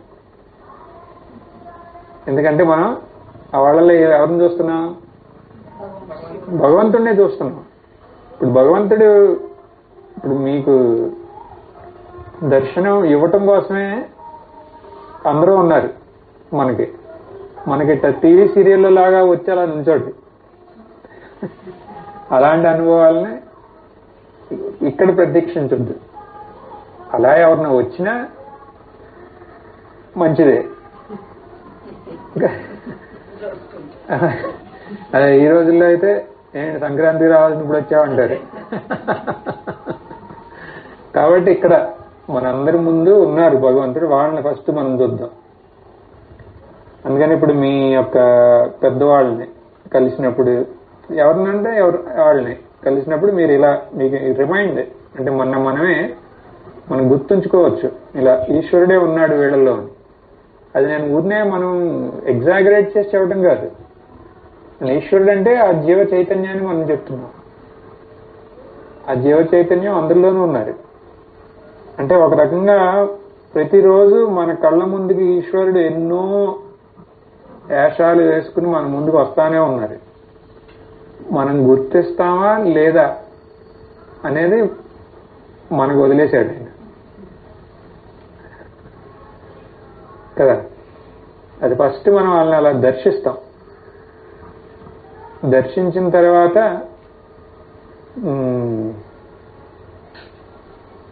మనకి అలాంటి వాళ్ళకి సేవ చేసే భాగ్యం ఉందనుకోండి, అప్పుడు మనం ఏం చేస్తాం? ఎవరికి సేవ చేసినట్టు? భగవంతుడికే సేవ చేసినట్టు, వేరే ఎవరికి కాదు. ఇలా మనకి ఒక అభ్యాసం అయ్యిందంటే అప్పుడు మనం సేవ చేస్తా అంటే భగవంతుడికి సేవ చేసినట్టు. అవునా? మీకు అక్కడ ఉన్న భగవంతుడు ఇక్కడ ఉన్నాడు కదా. ఆ జీవశక్తి ఇక్కడ ఉంది. అప్పుడు ఆయనకి సేవ చేయటం అంటే మనం కైలాసం కాడికి వెళ్ళగలమా? ఆయనకి మనం రావాలని కూడా ఆయనకి ఇచ్చలేదు. ఎందుకని? మనం అక్కడ ఉండలేము. అందుకని ఇక్కడికే వచ్చాడు మన కళ్ళ ముందుకి. అప్పుడు మనం వీళ్ళకి సేవ చేస్తా అంటే ఆయనకి సేవ చేసినట్టే. ఎందుకని వీళ్ళల్లో ఉన్న జీవశక్తి భగవంతుడే. సో ఇలా అందుకనే కదా మానవ సేవయే మాధవ సేవ ఎందుకని మాధవుడు ఎక్కడున్నాడు అంటే ఈ మానవుడిలోనే ఈ జీవ చైతన్యం లాగానే ఉన్నారు ఆయన. అందుకని వీళ్ళకి సేవ చేస్తే ఆయనకి సేవ చేసినట్టే. ఫస్ట్ గుర్తించడానికే మన అహంకారం ఒప్పుకోదు వాళ్ళల్లో ఈశ్వరుణ్ణి. తర్వాత ఆ ఈశ్వరుడికి సేవ ఇంకోసారి గుర్తించాం అనుకోండి, ఈ సేవ అనేది ఎవరో చెప్పాల్సిన అవసరం లేదు, అది ఆటోమేటిక్. అది అంతే కదా. గుర్తించడమే మనం ఫస్ట్ కొంచెం అలవర్చుకోవాలి. ఇప్పుడు మనం బయట ఏం చేస్తున్నాం అనే దానికి ఇక్కడ దాంట్లో కాదు ఇక్కడ తేడా, మన లోన భావనలో. ఇప్పుడు మనం బయట ఏ పనులు చేసినా దాని వెనకాల ఒక భావన ఉంటుంది కదా. ఆ భావన, ఇప్పుడు మీరు మీ పిల్లల్నే పెంచుకుంటున్నారు అనుకుందాం, కానీ ఇప్పుడు భావన ఎలా ఉంటుంది? వాళ్ళల్లో భగవంతుణ్ణి దర్శించి మనకి మామూలుగా మన బాధ్యత అది. అయినా సరే ఇక్కడ భావన మారిపోయింది, కంప్లీట్ భావన మారిపోయింది. ఇప్పుడు ఇప్పుడు మీ భర్తలనే మీరు సేవించుకోవచ్చు, అయినా సరే ఇప్పుడు భావన మారిపోయింది. అక్కడ భగవంతుడు, ఇప్పుడు మీ భార్య ఇప్పుడు భగవంతుడు అనమాట. చేసేది ఒకటే, అయినా సరే భావనలో ఉంటుంది ఇదంతా. ఇదే భక్తి భావన. ఈ భక్తి భావన ఉందంటే భక్తి భావంతో పాటు మనకి శాంతి అనేది స్వాభావికం. బయట ఏం చేసినా అయ్యే చేసినా లోన భావన మాత్రం మారిపోయింది కాబట్టి మనం అప్పుడు ఏం చేసినా శాంతితోనే చేస్తాం. మన అహంకారాన్ని త్యజిస్తున్నాం కాబట్టి ఆ శాంతి మనకి సొంతం అవుతుంది. అంతే. ఇప్పుడు ఎవరెవరు కనపడినా మన అందరిలోనూ భగవంతుడిని దర్శిస్తా అంటే దర్శించినప్పుడు అప్పుడు మనం భగవంతుడిని దర్శించాలి అంటే అహంకారాన్ని త్యజించాలి కదా. భగవంతుడి దర్శనం అహంకారంతో అవుతుందా? అవదు. ఒకవేళ అయినా అది విపత్తికి కారణం అవుతుంది. చూసాంగా మన రావణాసురుడు, ఇంకా చాలా మంది ఉన్నారు కదా, భస్మాసురుడు, ఇంకెంతో మంది ఉన్నారు. ఇట్లా అహంకారంతో దర్శనం అయ్యిందో అదేమవుతుంది? మన యొక్క సొంత నాశనం. అందుకని అసలు అట్లాంటిదే మనకు అలాంటిది అసలు మనకు వద్దే వద్దు. ఇప్పుడు అహంకారం పోవాలి అంటే ఆయన సాన్నిధ్యాన్ని అన్నిసార్లు మనం చూడాలి. ఇలా ఒకసారి ఇట్లాంటి డిస్కషన్స్ ఒకసారి వచ్చినప్పుడు ఆశ్రమంలో ఆయన ఒక క్యాంటీన్కి ఇన్ఛార్జ్ అనమాట. అప్పుడు అందరూ ఉంటారు కదా వర్కర్లు అందరూ. అక్కడ మామూలుగానే నమశివాయ అని చెప్పడం అనేది ఒక సంప్రదాయం. అందరూ అంటా ఉంటారు. అక్కడ ఈయన సెక్యూరిటీ వాళ్ళు కూడా అంటారు, మీరు చూసే ఉంటారు కదా. అక్కడ ఈయన వాళ్ళు నమశివాయ అంటే ఇలా సరే అంటూ ఉంటాడు. ఒకసారి వెనకాల భావన అంతా వదిలేయండి. అదేంటే వాళ్ళు ఎంతో ఒక గౌరవంగా, మనమేమో ఆశ్రమంలో వాళ్ళేమో బయట వాళ్ళు నమశివాయ అంటే నీకేంటి ఇంత ఇది ఉంది? నమశివాయ అంటే ఆయన అన్నాడు, అట్లా అలవాటు చేసామనుకో వాడు పని వినడు, తర్వాత పని చేయడు, నా మాట వినడు. అందుకని వాడిని అట్ట పెట్టాలి. కరెక్టేనది. అంటే అది ఉన్నతమైన ఇది. ఇప్పుడు మనం ఆయనలో భగవంతుడిని దర్శించి కదా, ఇప్పుడు నేను అన్నాను భగవంతుడిని దర్శించండి. ఫస్ట్ ఇప్పుడు ఇంకొంచెం ముందుకెళ్ళామనుకోండి, ఫస్ట్ కుటుంబ సభ్యుల్లో అంటున్నాం. అక్కడ మనం ఎక్కడున్నామో అక్కడ మొదలెట్టాలి కదా. ఫస్ట్ మనలో లేచిన తర్వాత మనలో, తర్వాత మన ఇరుగు పొరుగు చుట్టూ ఉన్నాళ్ళందరూ, తర్వాత మన ఇంట్లో పనిచేయడానికి ఎవరిని వచ్చారు, అప్పుడు వాళ్ళని వదిలేస్తామా మనం? ఇప్పుడు వాళ్ళు మన మాట వినరని మనం అలా కాదు కదా. వాళ్ళలో కూడా వచ్చు మనం కదా. నమశివాయ అన్నాం అనుకోండి, వాళ్ళలో శివుణ్ణి. ఇప్పుడు వాళ్ళు మా పని చేయట్లేదు అనుకోండి, దానికి వేరే ఇంకో ఉంది కదా, మనకి పని చేయట్లేదు. అప్పుడు మనం ఏం చేయాలి? ఇదిగో నీ సేవ చేస్తున్నాం ఇప్పుడు అని తగిన సేవ అప్పుడు చేయాలి. తర్వాత మళ్ళీ అదంతా ఆయనకే అర్పించామని కదా. అంతేగాని ఎంతో ఒక మహత్తరమైన ఒక సాధననే మనం కోల్పోయినట్టు కాదు. అంటే మీకు కూడా ఒక అవకాశం కదా. వాళ్ళల్లో వాళ్ళు మీలో దర్శించకో చేశారు. దర్శించారు అనుకుని ఆయన అప్పుడు అన్నప్పుడు ఆహా నాలో ఉన్న దేవుణ్ణి గుర్తించారని అట్లీస్ట్ మనకు గుర్తు వస్తుంది, మనలో ఉన్నాడని ఆయన. తర్వాత ఆయనలో కూడా మనం దర్శిస్తాం. అప్పుడు మీరు ఆయనలో దర్శించినప్పుడు మీరు శాంతంగా ఉంటారా ఉండరా? ఉండాల్సిందే కదా. అక్కడ మనకు అడ్డొచ్చేది ఏంటంటే అక్కడ వ్యవహారంలో ఉన్న ఇది జరగదని కాదు, మన అహంకారం అన్నమాట. అహంకారం మనం శాంతంగా ఉండటానికి మన అహంకారం ఒప్పుకోదు అసలు. అందుకని అది వెలుగు చీకటిలాగా. అహంకారం ఉందంటే అక్కడ శాంతి అనేది ఉండదు. ఇంకా అహంకారం లేదా శాంతిమయం అన్నమాట. ఓకే, సో మనం మన యొక్క కుటుంబ సభ్యులతో మొదలు పెడతాం. తర్వాత మెల్లగా అందరికీ. అందుకని శాంతి ఇది మనసులో పెట్టుకోండి. నేను చెప్పానని కాదు, నేను చెప్పానని అనుకున్నారనుకోండి, అది మీరేదో 1-2 రోజులు జరుగుతుంది, తర్వాత మీరు ఆపేస్తారు. అదే అంతేకాకుండా ఇది సంప్రదాయంలోకి మళ్ళీ అలవాటు అయిపోతుంది. అలా కాదు, మీరు ట్రై చేసి చూడండి. ఫస్ట్ మీ కుటుంబ సభ్యుల్లో చూడండి, తర్వాత దానివల్ల మీకులో శాంతి అనేది అది పెంపొందుతా అంటే అప్పుడు మెల్లగా ఇక అందరికీ, మీ డ్రైవర్కి, మీ చాకలాడికి, అందరికి, వంటాళ్ళకి. ఏంటి మనం ఇక రోజు అక్కడ కూర్చుని వాళ్ళ దగ్గర నమస్కారం అని అనం. కొన్ని మా ఆశ్రమంలో అయితే ఇప్పుడు మామూలుగా తర్వాత పిలవాలనుకోండి, నమస్కారం అంటారు. పిలవడం కూడా అలాగే అవుతుంది. అది అంటే మనం గుర్తు చేసుకుంటున్నట్టు అక్కడ. అది కూడా మీరు కొంచెం జాగ్రత్తగా ఆలోచించే పిలవాలి. ఎందుకంటే ఇప్పుడు వేరే మతం పుచ్చుకునే వాళ్ళు కోపాలు వస్తాయి. మీరు నమశివాయ ఇట్లా అన్నాం అనుకోండి, వాళ్ళ బీపీ పెరిగిపోతుంది. కానీ అందుకని అంటే బీపీ పెరగడానికే అనాలి. తర్వాత మనం దాన్ని ఎక్స్టెండ్ చేయొచ్చు. ఇప్పుడు ఏమీ లేకపోతే నమస్తే అన్నా చాలు మనకి. ఇప్పుడు అలాంటి వాళ్ళకి అప్పుడు ఫస్ట్ వాళ్ళకి నేర్పుతాం. ఇప్పుడు మనకు అలా అనిపించింది అనుకోండి, వాళ్ళకి నేర్పుతారు. పొద్దున్న రాగానే ఇప్పుడు మామూలుగా మేము ఉన్న కాట వాళ్ళకి కంపెనీలో అలా అలవాటు అనమాట. Good morning sir, good morning, good morning అంటూ ఉంటారు. అది వాళ్ళ సంప్రదాయం అది కొన్ని కంపెనీల్లో. ఇప్పుడు మనం అక్కడ మామూలుగా అదే చెప్పొచ్చు కదా. నువ్వు నమస్తే అవేంటి రోజు నమస్తే అన్నారు అనుకోండి, అప్పుడు వాడు అంటాడు కదా అట్టయినా, అప్పుడు మీరు నమస్తే. కానీ మీరు ఎవరికి అంటున్నారు? వాడికి కాదు, వాడిలో ఉన్న.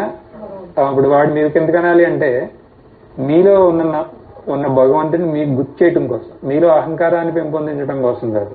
అది 2 రకాలుగా వచ్చు కదా.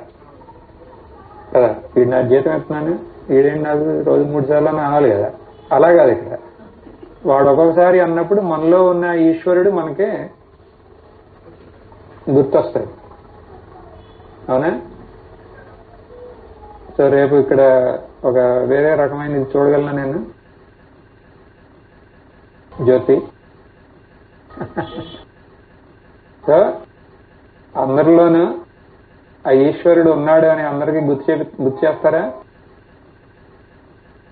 అప్పుడు మీరు కూడా ఆవిడలో కూడా ఆయనే ఉన్నాడు అని గుర్తు పెట్టుకోవాలి కదా. సో దీనివల్ల ఏమవుతుందంటే మనకి ఒక అవకాశం దొరుకుతుంది ఆ ఈశ్వరుణ్ణి పదే పదే స్మరించటం కోసం. మీరు అడిగిన క్వశ్చన్కి ఆన్సర్ అయినా ఇంకా ఆ శాంతి ఎలా అంటే, ఇప్పుడు ఆయన ఒక్కొక్కసారి స్మరించినప్పుడు అంతే కదా. మనం ఇక్కడ ఈ సత్సంగంతో స్టార్ట్ చేయలే, ఇక్కడ వరకు రావడానికి మనం ముందన్ని శాంతి మీద వచ్చాం ప్రయాణించి. ఆయన ఒక్కొక్కసారి స్మరించినప్పుడు మనలో ఆ శాంతి అనేది మన అనుభవం కదా. ఇప్పుడు మనం అక్కడ భగవంతుడు ఉన్నాడు అని ఊరినే అలా మాట వింటా కూడా మనలో వేరే ఆలోచన అనేది ఉండదు. అక్కడ భగవంతుడు అనే పేరు చెబితేనే ఆలోచనలన్నీ పక్కకెళ్ళిపోతా ఉంటాయి. నేను భగవంతుడు అంటేనే లైట్, ఆలోచనలనే చీకటిలాగా. భగవంతుడు అన్నామంటే పక్కకెళ్ళిపోతాయి, లేని పని గొడవ అది. అక్కడ భగవంతుడి విస్మరణలోనే ఇక ఆలోచనలు గందరగోళం అంతా. ఒక ఎలా అంటే హాంటెడ్ హౌస్ అంటే కొన్ని ఇళ్లలో ఎవరు ఉండరు అనుకోండి, దాన్ని ఏమంటాం, దాంట్లో శిథిలం అయిందన్నా దాంట్లో ఏమన్నా ఒక ప్రేతం దాంట్లో దూరింది అనుకోండి, ఆ ఇల్లు ఏమంటాం, దెయ్యాల కొంప అనుకుంటాం. దెయ్యాల కొంప అంటే ఏంటో తెలుసా? అక్కడ ఎవరు ఉండరు కదా. ఉండకపోతే ఎవరో లేనప్పుడు ఎవరో ఉండరంటే ఏంటి? చైతన్యంగా ఎవరో ఉండరు అక్కడ. శరీరంతో చైతన్యమయమైన శరీరం అక్కడ వాసన చేయట్లేదు, అంతే కదా దాని అర్థం. అప్పుడు ఏమవుతుంది? శరీరం లేని కొన్ని శక్తులు అక్కడికి వచ్చి కాపురం పెడతాయి. దాన్ని దెయ్యాల కొంప అంటాం. కొంప అంటేనే నాకేం తెలవదు, మీరేం చెబితే అది చెప్తా.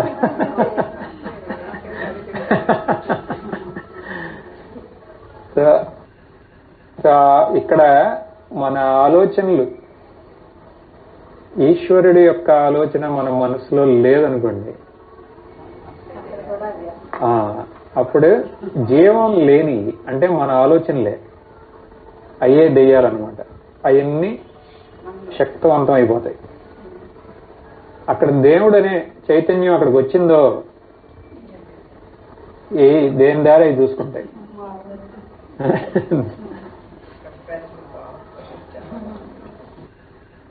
సో ఇలా మనం మొదలెడితే ఈశ్వరుణ్ణి స్మరించడానికి మనకి ఎన్నో అవకాశాలు ఉన్నాయి. ఇప్పుడు మనం ఇక్కడ మొదలెట్టి కావాలంటే ఇంకొంచెం ముందుకెళ్ళొచ్చు. ఇప్పుడు మనం ఇక్కడ ఈ ప్లేస్ లో ఈ పొద్దున్నే వాళ్ళ ఆ గొడవ ఉన్నా సరే ఇంకా బోర్డు ఉన్నాయి ఇక్కడ. అంటే వాళ్ళు కూడా ఒక రకంగా వదిలేస్తే ఈశ్వరుడినే కదా వాళ్ళు స్మరించేది, మనకి స్మరణ తెచ్చేది. పొద్దున్న లేవగానే మీరు నోటీస్ చేశారా, ఒక 4-4:30 నుంచి మొదలవుతాయి మంచి మంచి పక్షుల యొక్క రాగాలు. ఇవన్నీ ఏంటి అంటే అవి కూడా వాటిల్లో ఎవరున్నారు? అది కూడా చైతన్యం వల్లే కదా. అవి లేచినాయి అంటే ఇంకా ఊరికే ఉండవు. అవి లేచిన కాడి నుంచి ఫస్ట్ పొద్దున సాయంత్రం తెగ మార్చేసేస్తాయి. అవన్నీ ఏంటంటే ఇప్పుడు ఆళ్ళలో ఆ చైతన్యమే కదా. ఇప్పుడు చెట్లలో కావాలంటే ఎక్స్టెండ్ చేయొచ్చు. ఎక్స్టెండ్ అంటే ఇప్పుడు మనం ఆటల్లో చూసి మనుషుల్లో చూడకుండా ఆ చాయిస్ లేదు. ఫస్ట్ చూడాల్సింది మనుషుల్లో. ఫస్ట్ తర్వాత ఎక్స్టెండ్ చేస్తున్నాం.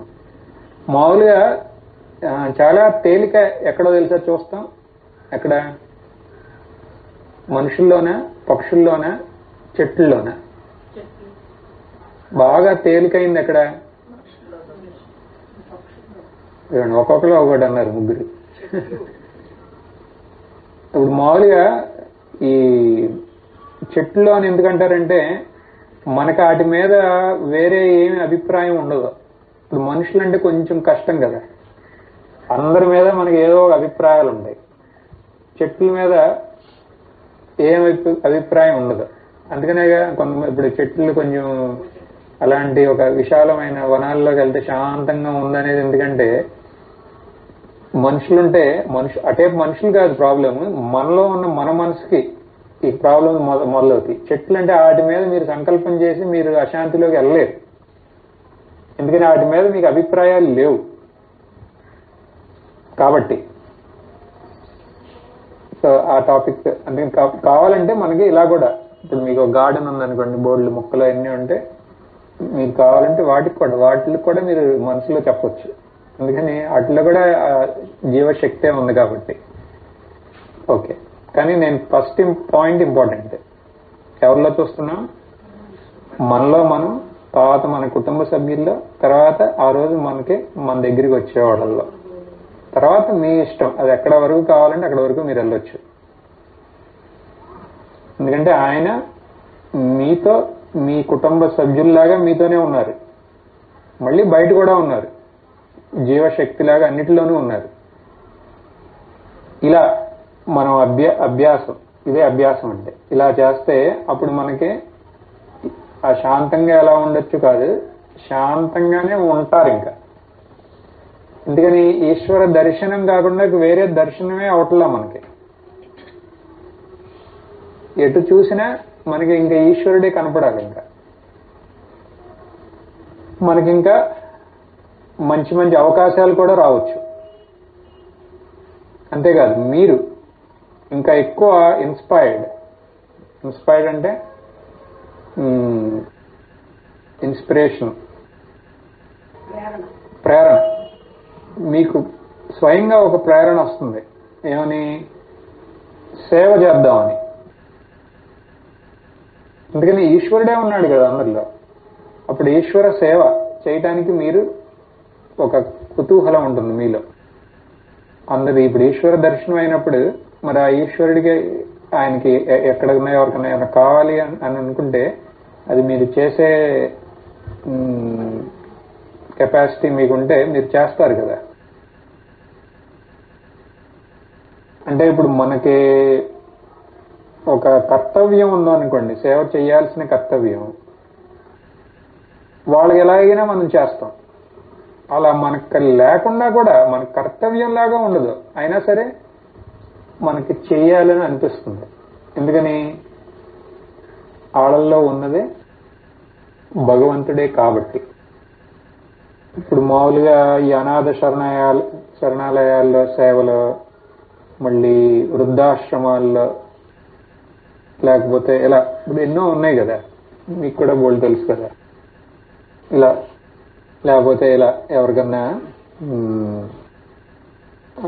ఆరోగ్య రోగులకి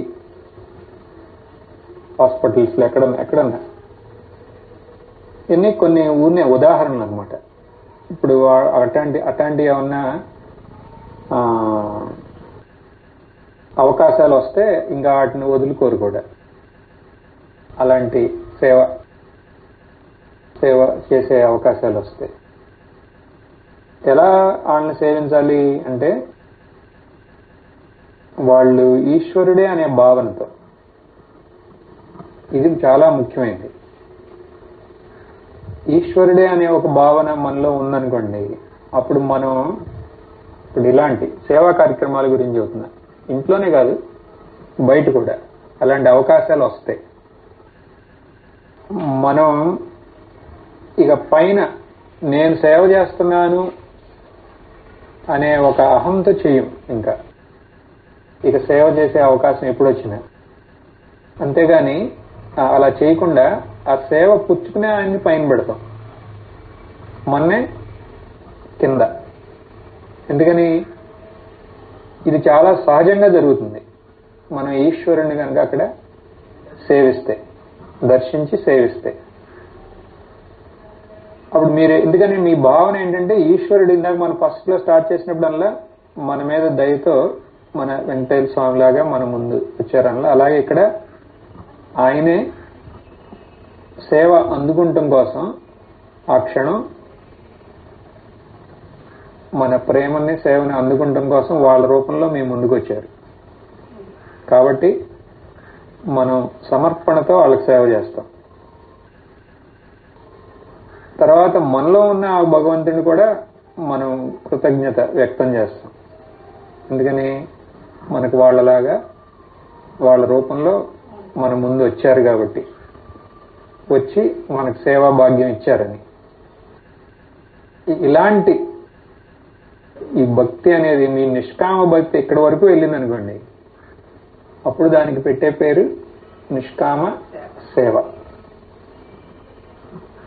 ఇంత అది వికసిస్తే నిష్కామ భక్తి మనం చూడండి అక్కడి నుంచే స్టార్ట్ చేసాం. అందులోనూ భగవంతుడు, నాలో భగవంతుడు, అందరిలో భగవంతుడు. అంతేకాదు ఇప్పుడు దీనులేనా, దీనుల్లో కూడా మనం భగవంతుని చూసి వాళ్ళకి సేవ చేశామనుకోండి, అప్పుడే అది నిష్కామ భక్తి, నిష్కామ సేవలాగా. నిష్కామ సేవ ఇక్కడ మనకి అక్కడ ఏదో నేను చెయ్యాలి అని డ్యూటీ మనకేం లేదు అక్కడ, అయినా సరే మనం చేస్తున్నాం. ఎందుకని? అది చేసేటప్పుడు మనలో ఒక శాంతి మనం అనుభవిస్తున్నాం కాబట్టి ఆ శాంతి కోసమే చేస్తున్నాం. ఎవరో చేయమన్నారు పుణ్యం వస్తుంది, ముందుకెళ్తాం, ఆధ్యాత్మిక మోక్షం వస్తుంది, అలాగాదు నేను అనేది. ఇక్కడ ఆ ఈశ్వరుణ్ణి మనం సేవించుకునే భాగ్యం ఉన్నప్పుడు మనకు శాంతి అనేది మనలో మనం అనుభవిస్తా అంటే అప్పుడు మనం అలాంటివి చేయటానికి ఇక ముందుకెళ్తూ ఉంటాం. సో నేను సేవ చేసేస్తాను ఇక అని ఈ ఓన్ డబ్బులన్నీ దానికి అవగొట్టి అలా అంటున్నా నేను. ఒక్కొక్కళ్ళకే ఒక్కొక్క వాళ్ళ యొక్క కెపాసిటీ ఉంటుంది కదా దాంట్లో. అలా అని ఇప్పుడు ఎవరో చేయాలి అని కాదు, అందరూ చేయొచ్చు, అందరూ చేయొచ్చు. ఎవరో చేయాలని కాదు, కానీ మన యొక్క కెపాసిటీలో మనం ఉండాలి. అంటే మన యొక్క కేపబిలిటీ మన యొక్క లిమిట్లో మనం ఉండాలి. మనం ధార్మికంగా ఆర్జించిన వీటిల్లోంచే మనం ఈశ్వరుడికి సేవ చేయాలి. అంతేగాని మా దగ్గర సేవ చేయాలి, నా దగ్గర లేవు, వేరే వాళ్ళ దగ్గర తీసుకుని చేస్తాను, అలా కుదరదు. ఇక్కడ మనం ధార్మికంగా మనం ఏం ఆర్జించామో దాంట్లో నుంచి. ఎందుకని మనం ఎవరికి ఇస్తున్నాం? భగవంతుడికి ఇస్తున్నాం, వేరే ఎవరికి కాదు. అప్పుడు ఆయన ఇవన్నీ చూస్తాడు, అసలు ఎలా వచ్చింది ఏంటి అని. కొంతమంది ఉన్నారుగా సేవ చేయడం కోసం వాళ్ళు అటు ఇటు ఎట్టబడి అటు సంపాదించేస్తారు. మళ్ళీ ఇది వాళ్ళకే లోన ఒక అపరాధ భావం ఉంటుంది కదా, దానికోసం కొంచెం సేవకిస్తారు. ఇప్పుడు వెంకటేశ్వర స్వామి హుండీలో వేసినట్టు నిజంగా ఆయన వాళ్ళని ఆశీర్వదిస్తాడా? మొదలు నష్టపడా, ఇట్టాంటి డబ్బులు నాకు ఇచ్చేది నువ్వు అని అంటాడా? ఆయన నిజంగా భగవంతుడు అట్టాగా అనుకుంటాడు కదా. ఆయన ఇట్లాంటి పనులు చేసి నాకు ఇస్తావురా నువ్వు అని అంటాడు. అందుకని ఇక్కడ నిజాయితీగా వాటిల్లో ఒక పోర్షన్ ఎంతో కొంత మనం అనుకున్నది. ఇంకా అంతేకాదు, ఇక్కడ అసలు నిజంగా మనం ఎంత ఖర్చు పెట్టాము అనేది అసలు నిజంగా దానికి అసలు వాల్యూ లేదు. హెచ్చుగా కొంతమంది తెగ ఖర్చు పెట్టేస్తూ ఉంటారు కదా. అసలు ఇక్కడ ఎంత ఖర్చు పెట్టాము అనే దానికి కాదు, ఇక్కడ ఏ భావనతో మనం సేవ చేస్తున్నాం అనేది ముఖ్యం ఇక్కడ. అందుకనే ఇక్కడ డబ్బులే కాదు మనం పక్కన పెట్టాల్సిన సేవ చేయడం కోసం, మన యొక్క సమయం కూడా. ఎందుకని మనలో ఈ భావనని మనం పెంపొందించుకోవాలంటే, దాన్ని మనలో అది పెంపొందించాలి అంటే మనకు కావాల్సింది ఏంటి? సమయం.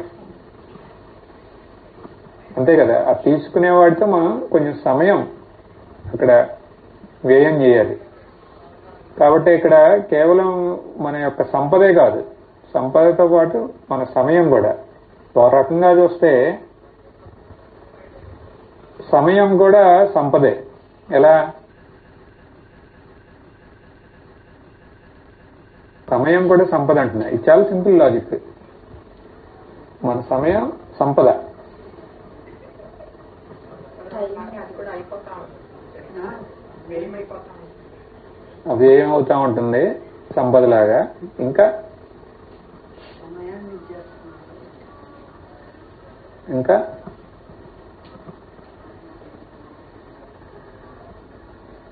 కొంచెం సన్నడని చెబుతున్నా అంతే ఇలాంటి. ఎందుకంటే మనం సంపాదించడానికి మన సమయాన్ని ఉపయోగించాం. అవునా? మన సమయాన్ని, ఒక సమయాన్ని మనం వ్యయం చేసాం. అదే ఆ సమయం సంపద రూపంలో ఇప్పుడు మన దగ్గర ఉంది. ఇప్పుడు ఆ సంపద మన యొక్క సమయానికి చూపిస్తుంది. అక్కడ ఆ సమయంలో మనం కృషి చేశామే.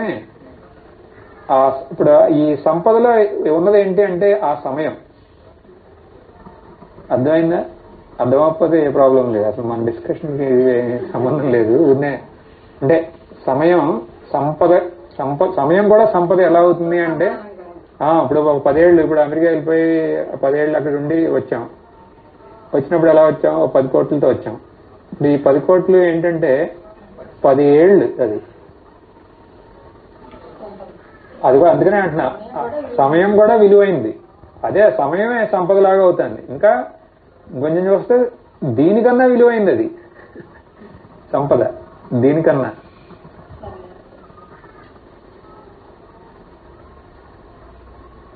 ఇప్పుడు వాళ్ళు ఏమి అట్లా టైం వేస్ట్ చేయలేదు కాబట్టే కదా. వేస్ట్ చేయకుండా ఆ టైంని సంపదలాగా మార్చారు. కాబట్టి ఆ సంపదలో వాళ్ళ యొక్క పరిశ్రమనే, వాళ్ళ సమయాన్ని మనం చూస్తాం కదా. కాబట్టి ఆ సమయమే సంపద. సమయం సంపద కన్నా మూల్యమైంది. ఎందుకో తెలుసా? ఎందుకని?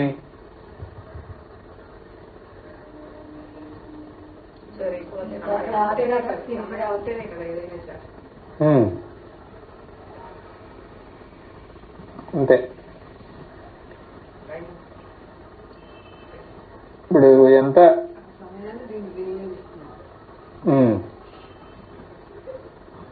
సమయం లేకపోతే మనం అసలు ఏమీ చేయలేం కదా. ఇప్పుడు మనం సమయాన్ని వ్యయం చేస్తా అంటే దాన్ని మనం సంపదనే వ్యయం చేసినట్టే కదా. అందుకని అది కూడా సంపదే కాబట్టి. కానీ సంపదని వ్యయం చేస్తే ఇక్కడ ఈ కాంటెక్స్ట్ లో, సేవ కాంటెక్స్ట్ లో సంపదని వ్యయం చేస్తే అది సమయం వ్యయం చేసిన దాంతో సమానం కాదు. ఇక్కడ ఈ సేవ కాంటెక్స్ట్ లో మనం సమయాన్ని వినియోగిస్తే అది సంపద వినియోగించినట్టే. కానీ సంపదని వినియోగిస్తే అది మన సమయాన్ని వినియోగించినట్టు కాదు. ఇక్కడ ఈ కాంటెక్స్ట్ లో. ఎందుకనంటే ఈ సంపద మనలో ఈ భక్తి భావనని పెంపొందించలేదు. ఫర్ ఎగ్జాంపుల్లో చెప్తా. ఇప్పుడు ఎవరో ఒక అనాథాశ్రమ వాళ్ళు మీ దగ్గరికి వచ్చారు రేపు పొద్దున్న. మీరు విన్నారు ఇవాళ సత్సంగం. వాడికి ఒక 50,000 డొనేషన్ ఇచ్చేసారా? అప్పుడు నేనేమంటున్నానండి, ఇప్పుడు అది మీరు సమయం తర్వాత, ఇప్పుడు ఈ కరోనా అంతా పోయింది, ఆ 50,000 నేనేమి ఇవ్వనయ్యా, నువ్వు వెళ్ళు, నీ తర్వాత కనపడతాను, ఈ కరోనా తగ్గని అన్నారు. తర్వాత ఈ 50,000ని మీరు ఒకటి వాళ్ళకి అవసరమైన కొని అక్కడికి వెళ్ళారు, ఒక బండిలో వేసుకుని. అప్పుడు ఒక్కొక్కడికి మీరు ఫోన్ చేసి అడిగారు ఏం కావాలి మీ వాళ్ళకి ఏంటని. వాడు చెప్పాడు. అప్పుడు ఇదే అమౌంట్ అక్కడికి వెళ్ళి అక్కడ ఒక్కొక్కరిలో మనం ఆ ఈశ్వరుణ్ణి చూసుకుని వాళ్ళకి ఇచ్చామనుకోండి. ఇక్కడ మనం 50,000 ఇచ్చాం, కానీ ఇక్కడ సమయాన్ని ఇచ్చాం. దాంతో పాటు లేకపోతే 50,000 ఇవ్వలే, ఊరినే అందరికీ కొన్ని అట్టుపళ్ళు కొనుక్కెళ్ళాం 500 రూపాయలు. సమయం మన దగ్గర లేదు, ఇవ్వలే. ఇద్దాం అనుకున్న 50,000 ఇవ్వలే. దాని తర్వాత లేవు డబ్బులు. సరే ఒక 500 రూపాయలతో వెళ్ళాం అరటికాయలు కొనుక్కుని. ఒక్కొక్కళ్ళు ఈశ్వరుని దర్శించి ఇచ్చాం. అప్పుడు దానివల్ల మనలో భక్తి భావన అనేది కదా, వాళ్ళందరిలో మన ఈశ్వరుని దర్శించామా? దర్శించే భాగ్యం మనకు అప్పుడు లభించిందా? అప్పుడు ఏది ఎక్కువ? సమయం. అది నేనేది. ఇది ఈ లాజిక్ చూడడం కోసం సమయం ఒక రకంగా చాలా విలువైనది. అందుకని అది కూడా ఒక దానమే. మనం ఏమీ చేయలేకపోతే వేరే వాడి కష్టాలు, కొంచెం సమయం మనం పక్కన పెట్టి వేరే వాడి కష్టాలు విన్నాం అనుకోండి, కష్టాలు మనం ఏం చేయలేం వాడికి, మనం వాడి కష్టాలు విన్నాం, దాంతోనే వాళ్ళకి ఎంతో ఒక తృప్తి. మరి అది కూడా ఎంత విలువైంది. అయినేటప్పుడు కూడా ఆయనలో భగవంతుడినే చూసుకుంటూ అలా కూర్చున్నాం అనుకోండి ఇలా. అందుకే నేను ఇప్పుడు ఈ పాయింట్ అంత ఎందుకు చెబుతున్నాను, సంపద, కేవలం సంపద వల్ల మనకి భక్తి భావన రాదు. సమయాన్ని జోడిస్తేనే ఆ సంపత్తో పాటు. ఎందుకు ఈ భక్తి భావనే మనకి, భక్తి భావన అంటే ఈశ్వర దర్శనమే మనకి శాంతిస్తుంది. ఎలా శాంతిస్తుంది? భగవంతుడు మనలోనే ఉన్నారు కదా, ఎలా శాంతిస్తుందో మీరు చెప్పండి. ఈలోపు నేను ఈ పని చేస్తాను, ఆలోచించి చెప్పండి.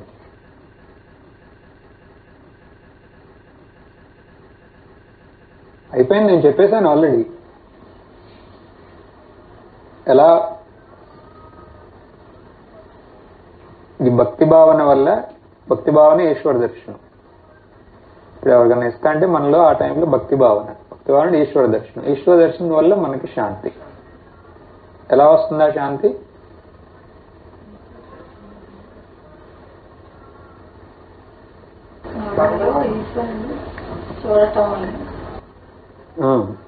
ఇంకా నేను చెప్పాను ఆల్రెడీ, సంశయం ఉంటే వెనకాల చూడండి. వల్ల ఎలా? అది ఆ పాయింట్ అది బాగా గుర్తుండటం కోసం బోర్డు పెట్టాం. మీరు ఇటు చూడండి,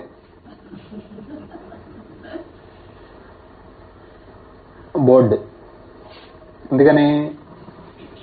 భగవంతుడు మనలోనే ఉన్నారు, మన స్వరూపంలాగా, మన స్వస్వరూపంలాగా. స్వరూపం, అక్కడ స్వరూపం రాస్తుంది కదా. నేను స్వరూపం అంటే స్వస్వరూపం అంటున్నా, మన యొక్క నిజమైన స్వరూపంలాగా. ఆ స్వరూపమే శాంతి. మనం వేరే వాళ్ళని ఈ భావనతో గనక మనం సేవించామనుకోండి, ఏ భావన? వాళ్ళు భగవంతులే అనే భావనతో సేవిస్తే మనం మనస్ఫూర్తిగా మన అహంకారాన్ని త్యజిస్తున్నాం. అవునా కదా? త్యజించాల్సిందే, పోవాల్సిందే అహంకారం. ఇది చాలా ముఖ్యమైన పాయింట్. ఇలా కాకుండా మనం వేరే వాళ్ళని సేవ చేస్తే, ఈ భావన లేకుండా, అప్పుడు ఏమవుతుంది? ఆ సేవకి అహంకారాన్ని త్యజించే శక్తి ఉండదు. అంతేకాకుండా అహంకారాన్ని అది పెంపొందిస్తుంది. సేవక వలన అహంకారం పెంపొందిస్తుంది. దీన్ని స్పష్టంగా గుర్తించాలి. లేకపోతే సేవ చాలా ఉత్తమమైన, ఈ శాంతి లభ్యం అవడానికి ఉత్తమమైన మార్గం అది. కానీ మనకి దానివల్ల ఏం ఉపయోగం ఉండదు. అంతేకాకుండా దానివల్ల ఇంకా అశాంతికి లోనవుతాం. ఇది స్పష్టంగా తెలియకపోతే. ఇది తెలుసుకోవాల్సిన అవసరం ఉందా మనకి సేవ గురించి? సేవ అనేది అసలు ఎలా చేయాలి? ఇప్పుడు మీరు ఆవేశం వచ్చేసి ఇప్పుడు చేయాలంటే ఎప్పుడు ఈ చార్ట్ గుర్తుండాలి. ఆ సేవ వల్ల ఇది అవుతుందా లేదా? ఇది అయితేనే అది సేవ, అలా అవ్వకపోతే అది సేవ కాదు అంటున్నా. రకరకాల సేవలు ఉన్నాయి, ఎన్నో రకాల సేవలు. ఇవన్నిటిని స్పష్టంగా తెలుసుకోవాలి. అసలు ఏంటి సేవ అనేది. లేకపోతే ఏమవుతుంది, ఎక్కడో ఒకటి ఇరుక్కుపోతాం మళ్ళీ. ఇప్పుడు మినిమం ఒక 4 టైపులు ఉంటాయి సేవలు, 4 5. ఒకటి ఏంటంటే మనం సేవిస్తాం కానీ మళ్ళీ మనం వాళ్ళ నుంచి ఆశిస్తాం. వాళ్ళని సేవించేది ఎందుకు, ఏదో ఒకటి వాళ్ళ నుంచి మనం ఆశిస్తాం. ఈ ఆశతోనే మనం సేవ మొదలు పెడతాం. దీనికి ఎవరంటే ఉత్తమమైన ఉదాహరణ ఎన్నో ఉంటారు, కానీ ఇప్పుడు గుర్తొచ్చింది ఈ రాజకీయ నాయకులు. వాళ్ళు ఏం చేసినా ఓటు కోసం చేస్తారు కదా, వాళ్ళు ఓటు వేయాలని. ఇప్పుడు వీళ్ళేంటి, సేవ చేస్తున్నారు కానీ మళ్ళీ ఎవరికైతే సేవ చేస్తారో వాళ్ళ నుంచే ఎంతో కొంత ఏంటి, వాళ్ళకి కావాల్సినది ఒకటే కదా, ఓటు. అది ఆశిస్తారు. ఇంకో రెండోది, ఒక మనుషుల నుంచి ఏం ఆశించరు, అంటే ఒక్కొక్క వ్యక్తి నుంచి ఏం ఆశించరు కానీ ఆ సమూహం నుంచి ఆశిస్తారు. ఇప్పుడు మీరు చూసారేమో CSR, కార్పొరేట్ సోషల్ రెస్పాన్సిబిలిటీ, అంటే ఒక్కొక్క పెద్ద పెద్ద కంపెనీల్లో ఇంత పర్సంటేజ్ వాళ్ళ ప్రాఫిట్ ని ఏదో ఒక సేవకి చేయాలి. కొంతమంది ఏం చేస్తారంటే ఇట్లా చేసి ఈ బస్ స్టాండ్లు అట్లాంటివి కట్టిస్తారు, షెల్టర్లు, దానిపైన రాస్తారు ఇదంతా మా ఉప్పు కంపెనీ నుంచి మీకు ఇచ్చాం, ఇది మా టీ కంపెనీ నుంచి ఇచ్చాం, అంటే ఇంత మంచి పనులు చేసే కంపెనీ మాది కాబట్టి ఇంకా ఇంకా ఇంకా ఎక్కువ కొనండి. రకరకాలు ఉంటాయి, మీకు ఇంకెక్కువ తెలుసు, ఇట్లాంటి ఎన్నో వేషాలు వేస్తూ ఉంటాయి.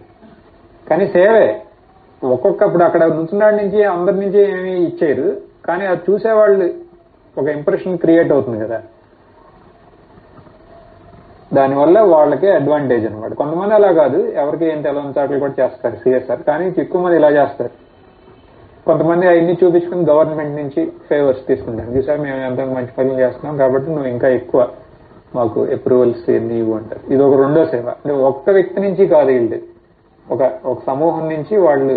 కానీ అక్కడ చూస్తానికి వాళ్ళు ఏమీ ఎక్స్పెక్ట్ చేయట్లేదని ఉంటుంది, కానీ చూస్తే అక్కడ కూడా ఉంది. వాళ్ళు ఎక్కడ పడితే అక్కడ చేయరు. మేము ఒకసారి దీని గురించి ఇదయింది, అందుకని అందరూ మెచ్చుకునే సాటే చేస్తారు వాళ్ళు సేవ. అందరూ చూడాలి, అందరూ అక్కడ అటెండ్ సాట్లు చాలా మంది చేస్తున్నారు, సేవలు అందని ప్లేస్లు ఉన్నాయి. ఎట్టయినా మీ కంపెనీలో ఇంత చేస్తారు కదా, ఎక్కడైతే అక్కడికి వెళ్ళి చేస్తే పోతున్నామంటే నీకు అర్థం కాదు ఇట్లాంటివి అని అంటున్నారు. మాకు అర్థం కాదు ఏంటి దగ్గర ఏముందండి ఇది. ఇక్కడైతే ఎక్కువ మందికి వాళ్ళకి అడ్వర్టైజ్మెంట్ వస్తుంది. అడ్వర్టైజ్మెంట్ ఊరినే కాదు, తర్వాత దాంట్లో నుంచి మళ్ళీ బిజినెస్ వస్తుంది వాళ్ళకి. అలా ఇంకొకటి, ఇలా ఏమీ ఎక్స్పెక్ట్ చేయరు, కానీ వాళ్ళకి కావాల్సింది ఏంటంటే పేరు ప్రతిష్ట. ఇప్పుడు ఫస్ట్ సంపాదన బాగా ఎక్కువైన వాళ్ళకి కావాల్సింది ఏంటి, పేరు ప్రతిష్ట. ఇంకా సంపాదన వల్ల వాళ్ళకి ఎందుకంటే బాగా సంపాదించేసి ఇంకా ఎంతకన్నా ఎవరికన్నా కొంచెమే కదా కావాల్సింది, ఏదో ఎక్కువ. తర్వాత ఇంకా ఇంకా సంతోషం ఎక్కడి నుంచి వస్తుందంటే పేరు ప్రతిష్ట. ఇక్కడ కొద్దిగా చేస్తారు సేవ, కానీ ఎక్కువ చేసినట్టు చెప్పుకుంటూ ఉంటారు.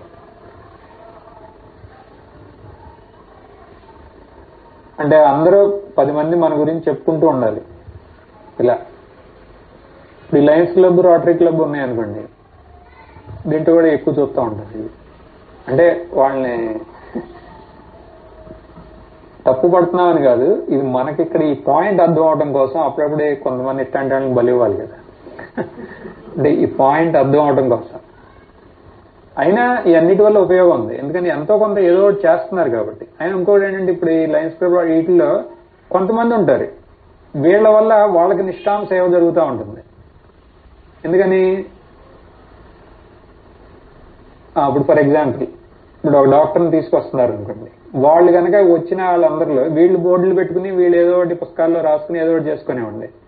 వాళ్ళు కనుక ఈ రోగులందరిలో ఈశ్వరుణ్ణే చూసుకుని వాళ్ళు సేవించుకుంటే వాళ్ళకి మంచిదే అయింది అది. కానీ వీళ్ళ ఈ క్లబ్బులు లేకపోతే వాళ్ళకి ఆ అవకాశం ఉండదు కదా. కానీ వీళ్ళు కూడా అంటే ఈ పేరు ప్రతిష్ట కోసం కాకుండా చేస్తే వాళ్ళకు కూడా అవుతుంది. వాళ్ళకు కూడా అదే శాంతికి ఒక సోపానం అవుతుంది. లేకపోతే వాళ్ళ వల్ల వేరే వాళ్ళకి అవుతుంది కానీ వాళ్ళకి అవట్లే. ఓకే. ఇంకోటి ఏంటంటే వాళ్ళకి పేరు అవసరంలే, ప్రతిష్ట అవసరంలే, ఇచ్చే వాళ్ళ నుంచి ఏమీ ఆశించరు. కానీ వాళ్ళ సౌకర్యంలో వాళ్ళు ఉంటూనే చేస్తారు. ఇది వాళ్ళకి అసౌకర్యంతో వాళ్ళు చేయరు.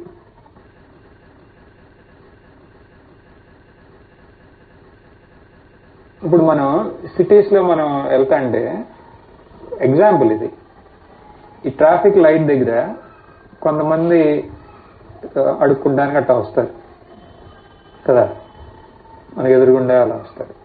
ఇప్పుడు మన కార్ని కొంతమంది ఆ గ్లాస్ కొంచెం దింపి కొంచెం ఏదో రూపాయి, 2 రూపాయలు, 10 రూపాయలు ఏదో వాళ్ళకి కావాల్సినంత వాళ్ళు ఇస్తారు. మళ్ళీ లైట్, ట్రాఫిక్ లైట్ అది వెళ్ళిపోతారు. ఇదేంటి, వీళ్ళు వాళ్ళ కంఫర్ట్ లో వాళ్ళు ఉన్నారు. వాళ్ళ నుంచి ఏం ఆశించరు, మళ్ళీ వాళ్ళ మొహాలు కూడా చూడరు. కానీ వాళ్ళ కంఫర్ట్ లో వాళ్ళు ఉంటూ ఎదురొచ్చిన వాళ్ళకి ఏదో ఒక సేవ, ఏమీ ఆశించరు వాళ్ళ నుంచి. ఇదొకటి. ఇంకొకటి ఉంది. ఇంకొకటి ఏంటంటే వాళ్ళకి దానివల్ల వాళ్ళకి అసౌకర్యం అయినా సరే వేరే వాళ్ళని సహాయం చేస్తారు. ఇది అన్నిటికన్నా ఉత్తమమైన సేవ అంటే ఇది. వీళ్ళకి అసౌకర్యం అయినా సరే ఎంతో కొంత వీళ్ళు సహాయం. ఉదాహరణకి ఏంటంటే మళ్ళీ అదే వెళ్దాం. ఇప్పుడు అలాగే రోడ్డు మీద వెళ్తున్నారు, ఎక్కడో దూరంగా ఏదో చూశారు, ఏదో అవసరం. ఇప్పుడు చలి ప్రదేశం అనుకుంటే చలితో వణికిపోతే ఏదో అయింది. అప్పుడు వీళ్ళు ఆపి, వీళ్ళ పనికి అసలు కాదు, వీళ్ళ దగ్గర ఏదన్నా ఉంటే అది వెళ్ళి నడుచుకుంటే అక్కడి వరకు వెళ్ళి వాళ్ళకి ఇచ్చి మళ్ళీ వచ్చి వాళ్ళ జర్నీలో వాళ్ళు వెళ్తున్నారు. అంటే ఇది పెద్ద సౌకర్యం అయినా కాదు, ఎంతో కొంత ఉంది కదా వాళ్ళకి. వాళ్ళ అవసరం లేదు, వాళ్ళ దారిని వాళ్ళు పోవచ్చు. వాళ్ళు వచ్చి వీళ్ళని అడగని కూడా అడగల. వీళ్ళు చూసి వాళ్ళకి కావాలనుకుని వీళ్ళు వెళ్ళి వాళ్ళకి సేవ చేయడం. ఇది కూడా మనకు అసౌకర్యం అయినా సరే మనం సేవ చేస్తాం. చేస్తే అప్పుడు ఏమవుతుంది, ఇది అన్నిటికన్నా ఉత్తమమైన సేవ. ఇది ఎన్ని రకరకాల సేవలు ఉన్నాయి కదా. ఇప్పుడు కుదిరితే ఈ 5వ దాంట్లోకి వెళ్ళాలి మనం, లేకపోతే అట్లీస్ట్ 4వ దాంట్లో ఉండాలి. ఫస్ట్ 3 వేస్ట్, దానివల్ల మనకు ఉపయోగాలు లేవు. ఈ 5వ దాంట్లో మన అహంకారం అనేది నిజంగానే అంతే కదా. అంతేకాదు, ఊరినే వాళ్ళు ఇవ్వటం కూడా కాదు, మన ఈశ్వరుణ్ణి దర్శించి ఇస్తున్నాం. ఇక్కడ ఈశ్వరుని దర్శించి ఇస్తా అంటే ఈ 4వ దాంట్లో అయినా సరే మనం ఈశ్వరుని దర్శించి ఇస్తున్నాం. అది కూడా చాలా ఉత్తమమే. ఇంకా ఇంకొంచెం అంటే కొంచెం, ఇప్పుడు ఉత్తమమే అంటే ఏంటంటే ఇది ఒక 2 ఏళ్ళు చేయాలనుకోండి, వేరే 3 ఏళ్లలోనే దానికన్నా ఎక్కువ ఫలం అనమాట. అంటే ఆ శాంతి అనేది, శాంతి అనే కాదు, ఇంకా ముందు నేను నెక్స్ట్ వేరే జ్ఞాన సాధనని కూడా మైండ్ లో పెట్టుకుని చెబుతున్నా. లేకపోతే 4 ఉత్తమం.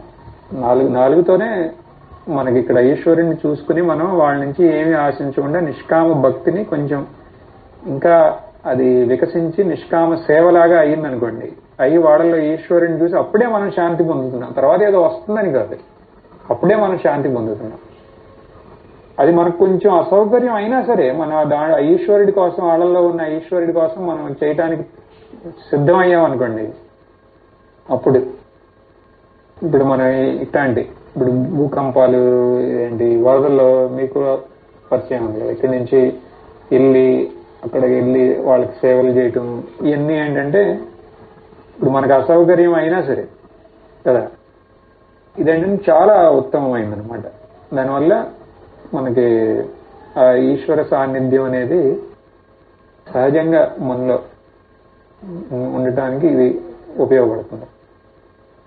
ఒక రకంగా ముందు చెప్పినవన్నీ మన అహంకారాన్ని పెంపొందిస్తాయి. ఇక ఈ 5 అంటే ఇక మనకి ఛాన్స్ లేదు. అహంకారం అనే ఆ కవచాన్ని ఇది భేదిచ్చేస్తుంది. ఇంకా ఛాన్స్ ఉండదు. ఇంకా అక్కడ ఈశ్వరుడి సాన్నిధ్యం చూస్తే అంతెందుకు, ఇప్పుడు ఎవరన్నా మనకు సహాయం కోరి వచ్చినా సరే మనకి సౌకర్యంలో మన టైము ఎంత కొంత స్పెండ్ చేసి వాళ్ళు ఈశ్వరుని చూసామంటే అంత టైము అహంకారం అనేది పోతుంది. అప్పుడు మన శాంతిని అనుభవిస్తాం. ఇప్పుడు ఈ అహంకారాన్ని కనుక దాన్ని ఛేదిస్తే ఏమవుతుందో మీకు తెలుసు కదా. లోన్ నుంచి శాంతి, అదే మన స్వరూపం భగవంతుడి సాన్నిధ్యంలో మన శాంతిని మనం అనుభవిస్తాం. అది ప్రత్యక్ష ఫలం. అది ప్రత్యక్షం. అప్పుడే ఆ క్షణం. నేను చెప్తే కొంతమంది ఇల్లు చేసి అనాచరణాలనే వాళ్ళు అన్నారు కదా మందు. ఎంత ఎలా ఉంది అంటే చాలా ప్రత్యక్ష ఫలమే. ఇంకా మనం వేరే ఏమి అంటలా అక్కడ. ప్రత్యక్ష ఫలం. ఇది కాలక్రమేణా ఇంకా అహం అనేది దుర్బలం అనొచ్చా, వీక్ అవుతా ఉంటుంది, క్షీణం అవుతా ఉంటుంది. అది క్షీణం అవుతానంటే మనలో చిత్తశుద్ధి పెంపొందుతుంది. ఇంకా అహంకారం లేకపోతే అదే కదా చిత్తశుద్ధి అంటే. ఇక డయాగ్రామ్ చూశారు కదా. కానీ ఇంకా అప్రత్యక్ష ఫలం కూడా ఉంటుంది దీనికి. గౌణ ఫలం, గూఢం. ఆ గౌణ ఫలం ఏంటంటే, గూఢ ఫలం మామూలుగా మనం వాడుకలో పుణ్యం అంటారు. మీ అందరికీ తెలుసు కదా, ఎంతో కొంత పుణ్యం వస్తుందిలే అంటారు కదా. అన్నదానం చేస్తే అన్నిటికన్నా ఎక్కువ పుణ్యం వస్తుందని నన్ను ఏదో కవులు చెబుతున్నారు. ఆ పుణ్యం అంటే పుణ్యం అన్నిట్లోనూ వస్తుంది. కానీ ఇప్పుడు మనం 5వ దాంట్లో నిష్కామంగా భగవంతుడిని కనుక దర్శించి మన అసౌకర్యం అయినా సరే మనం సేవ చేసామంటే దాంట్లో పుణ్యం కొంచెం వేరేగా ఉంటుంది. ఎందుకని అన్ని పుణ్యం అంటే పుణ్యం అంతా ఒకటే కదా అంటే కాదు. ఈ మొదట్లో మనం చేసిన సేవల్లో కూడా ఎంతో కొంత పుణ్యం ఉంటుంది కదా, సేవే చేస్తున్నారు కదా. కానీ భగవంతుడిని చూసుకుని నిష్కామంగా చేయట్లా, భక్తితో నిష్కామంగా చేయట్లా. కానీ వాటిల్లో ఏమవుతుందంటే మనకి ఆస్తులు అంతస్తులు రావడానికి సహకరిస్తుంది, అలాంటి పుణ్యం అది. కానీ లాస్ట్ మనం చూసామే దాంట్లో పుణ్యం ఎలా అంటే నిష్కామ సేవ, ఈశ్వర భావంతో నిష్కామ సేవ. అలా చేస్తే అది మన జ్ఞానానికి సహాయం చేస్తుంది, ఆత్మజ్ఞానానికి. ఆత్మజ్ఞానం అంటే ఏం కన్నారు పడద్దు, భగవంతుడి యొక్క నిజస్వరూపం ఏంటి అని తెలుసుకుంటానికి. భగవంతుడి యొక్క నిజస్వరూపం తెలుసుకుంటానికి సహాయం చేస్తుంది. ఏది ఏ సేవలో అయితే మన యొక్క అహంకారం, మన అసౌకర్యం అయినా సరే మనం భగవంతుడి యొక్క సేవ చేయడానికి మనం రెడీ అయ్యామంటే అప్పుడు ఇంకా భగవంతుడి యొక్క ప్రసన్నత అంతా ఇంత కాదనమాట. ఇంకా అప్పుడు ఇంకేమవుతుంది, భగవంతుడు ఇక ఆయనకి ఒక తపన ఉంటుంది, నా స్వరూపం వీళ్ళు గుర్తించాల్సిందే అనే ఒక మనం తీసుకున్నామే. మన శాంతి అనేది మనకి పొందాలని ఒక సంకల్పం తీసుకున్నాం కదా. అప్పుడు ఆయన ఒక సంకల్పం తీసుకుంటాడు, వీళ్ళకి ఎలాగైనా సరే నా స్వరూప అనుభవం అవ్వాల్సిందే అనుకుంటుంది. సో మనకేంటి రేపటికి హోంవర్క్? కరోనా కనుక లేకపోతే మీ అందరినీ ఎక్కడో కాడ పంపేవాడిని రేపొద్దున్నే. ఈ అనాశ్చర్యాలయానికో వెళ్ళి అందరికీ బిస్కెట్లు ఇచ్చి రమ్మనేవాడిని ఈ భావంతో. కానీ కరోనా ఇప్పుడు అడ్డం పడింది కదా. కాబట్టి ఒక రిక్వెస్ట్ మీ అందరికి, మన సత్సంగ్ గ్రూప్ కరోనా తగ్గిన తర్వాత ఇట్లాంటి ఒకటి ప్లాన్ చేసి చేయండి. కావాలంటే ఇప్పుడు కూడా చేయొచ్చు. ఎలా అంటే డైరెక్ట్ గా చేయలేదు. ఏమన్నా ఇప్పుడు ఇక్కడెక్కడ అనాశరణాలు ఉన్నాయనుకోండి, మీరు ఎలాగైనా అవి వండుతారు కదా ఇళ్లలో. అప్పుడు మీరందరూ మీ చేతి మీరు కొంచెం ఎంతో కొంత శ్రమ అంతా మనం చేయాలని కాదు, చేసి ఇక ఎక్కడికో ఒకసారి అవి పంపించాలి. అది కూడా సేవే కదా. కరోనా కాబట్టి మనం వెళ్ళాము, ఎవరికైనా ఇస్తే ఇంకొక భగవంతుడు వెళ్తాడు మన కోసం, వెళ్ళి ఇచ్చొస్తాడు. సో మనం చేయాల్సింది ఏంటంటే మరి పూజా సమర్పణ యోగం కంటిన్యూ చేయండి. మళ్ళీ మీరు మీ లైఫ్ వెనక్కి వెళ్ళండి. అదే కదా మనకి మెయిన్. మన బుక్ ఉంది కదా లైఫ్ అనేది. మనకి చిన్నప్పటి నుంచి ఇక్కడి వరకు ఏ సేవలు చేశాం, ఆ సేవలు ఏ కేటగిరీలోకి వచ్చినాయి, బాగా మీకు గుర్తున్నాయి ఏంటి? ఒకసారి మీరు చేసుకున్న సేవలు ఏ భావంతో చేశారో మీరే ఆలోచించండి కదా. దాంట్లో మాకు చెప్పాల్సినవి ఏమన్నా ఉంటే రేపు మాకు చెప్పండి. చెప్తారా?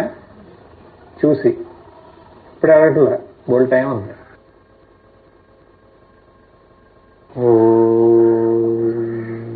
పూర్ణమద పూర్ణమిదం పూర్ణాత్ పూర్ణముదచ్యతే పూర్ణస్య పూర్ణమాదాయ పూర్ణమేవావశిష్యతే. ఓం శాంతి శాంతి శాంతి.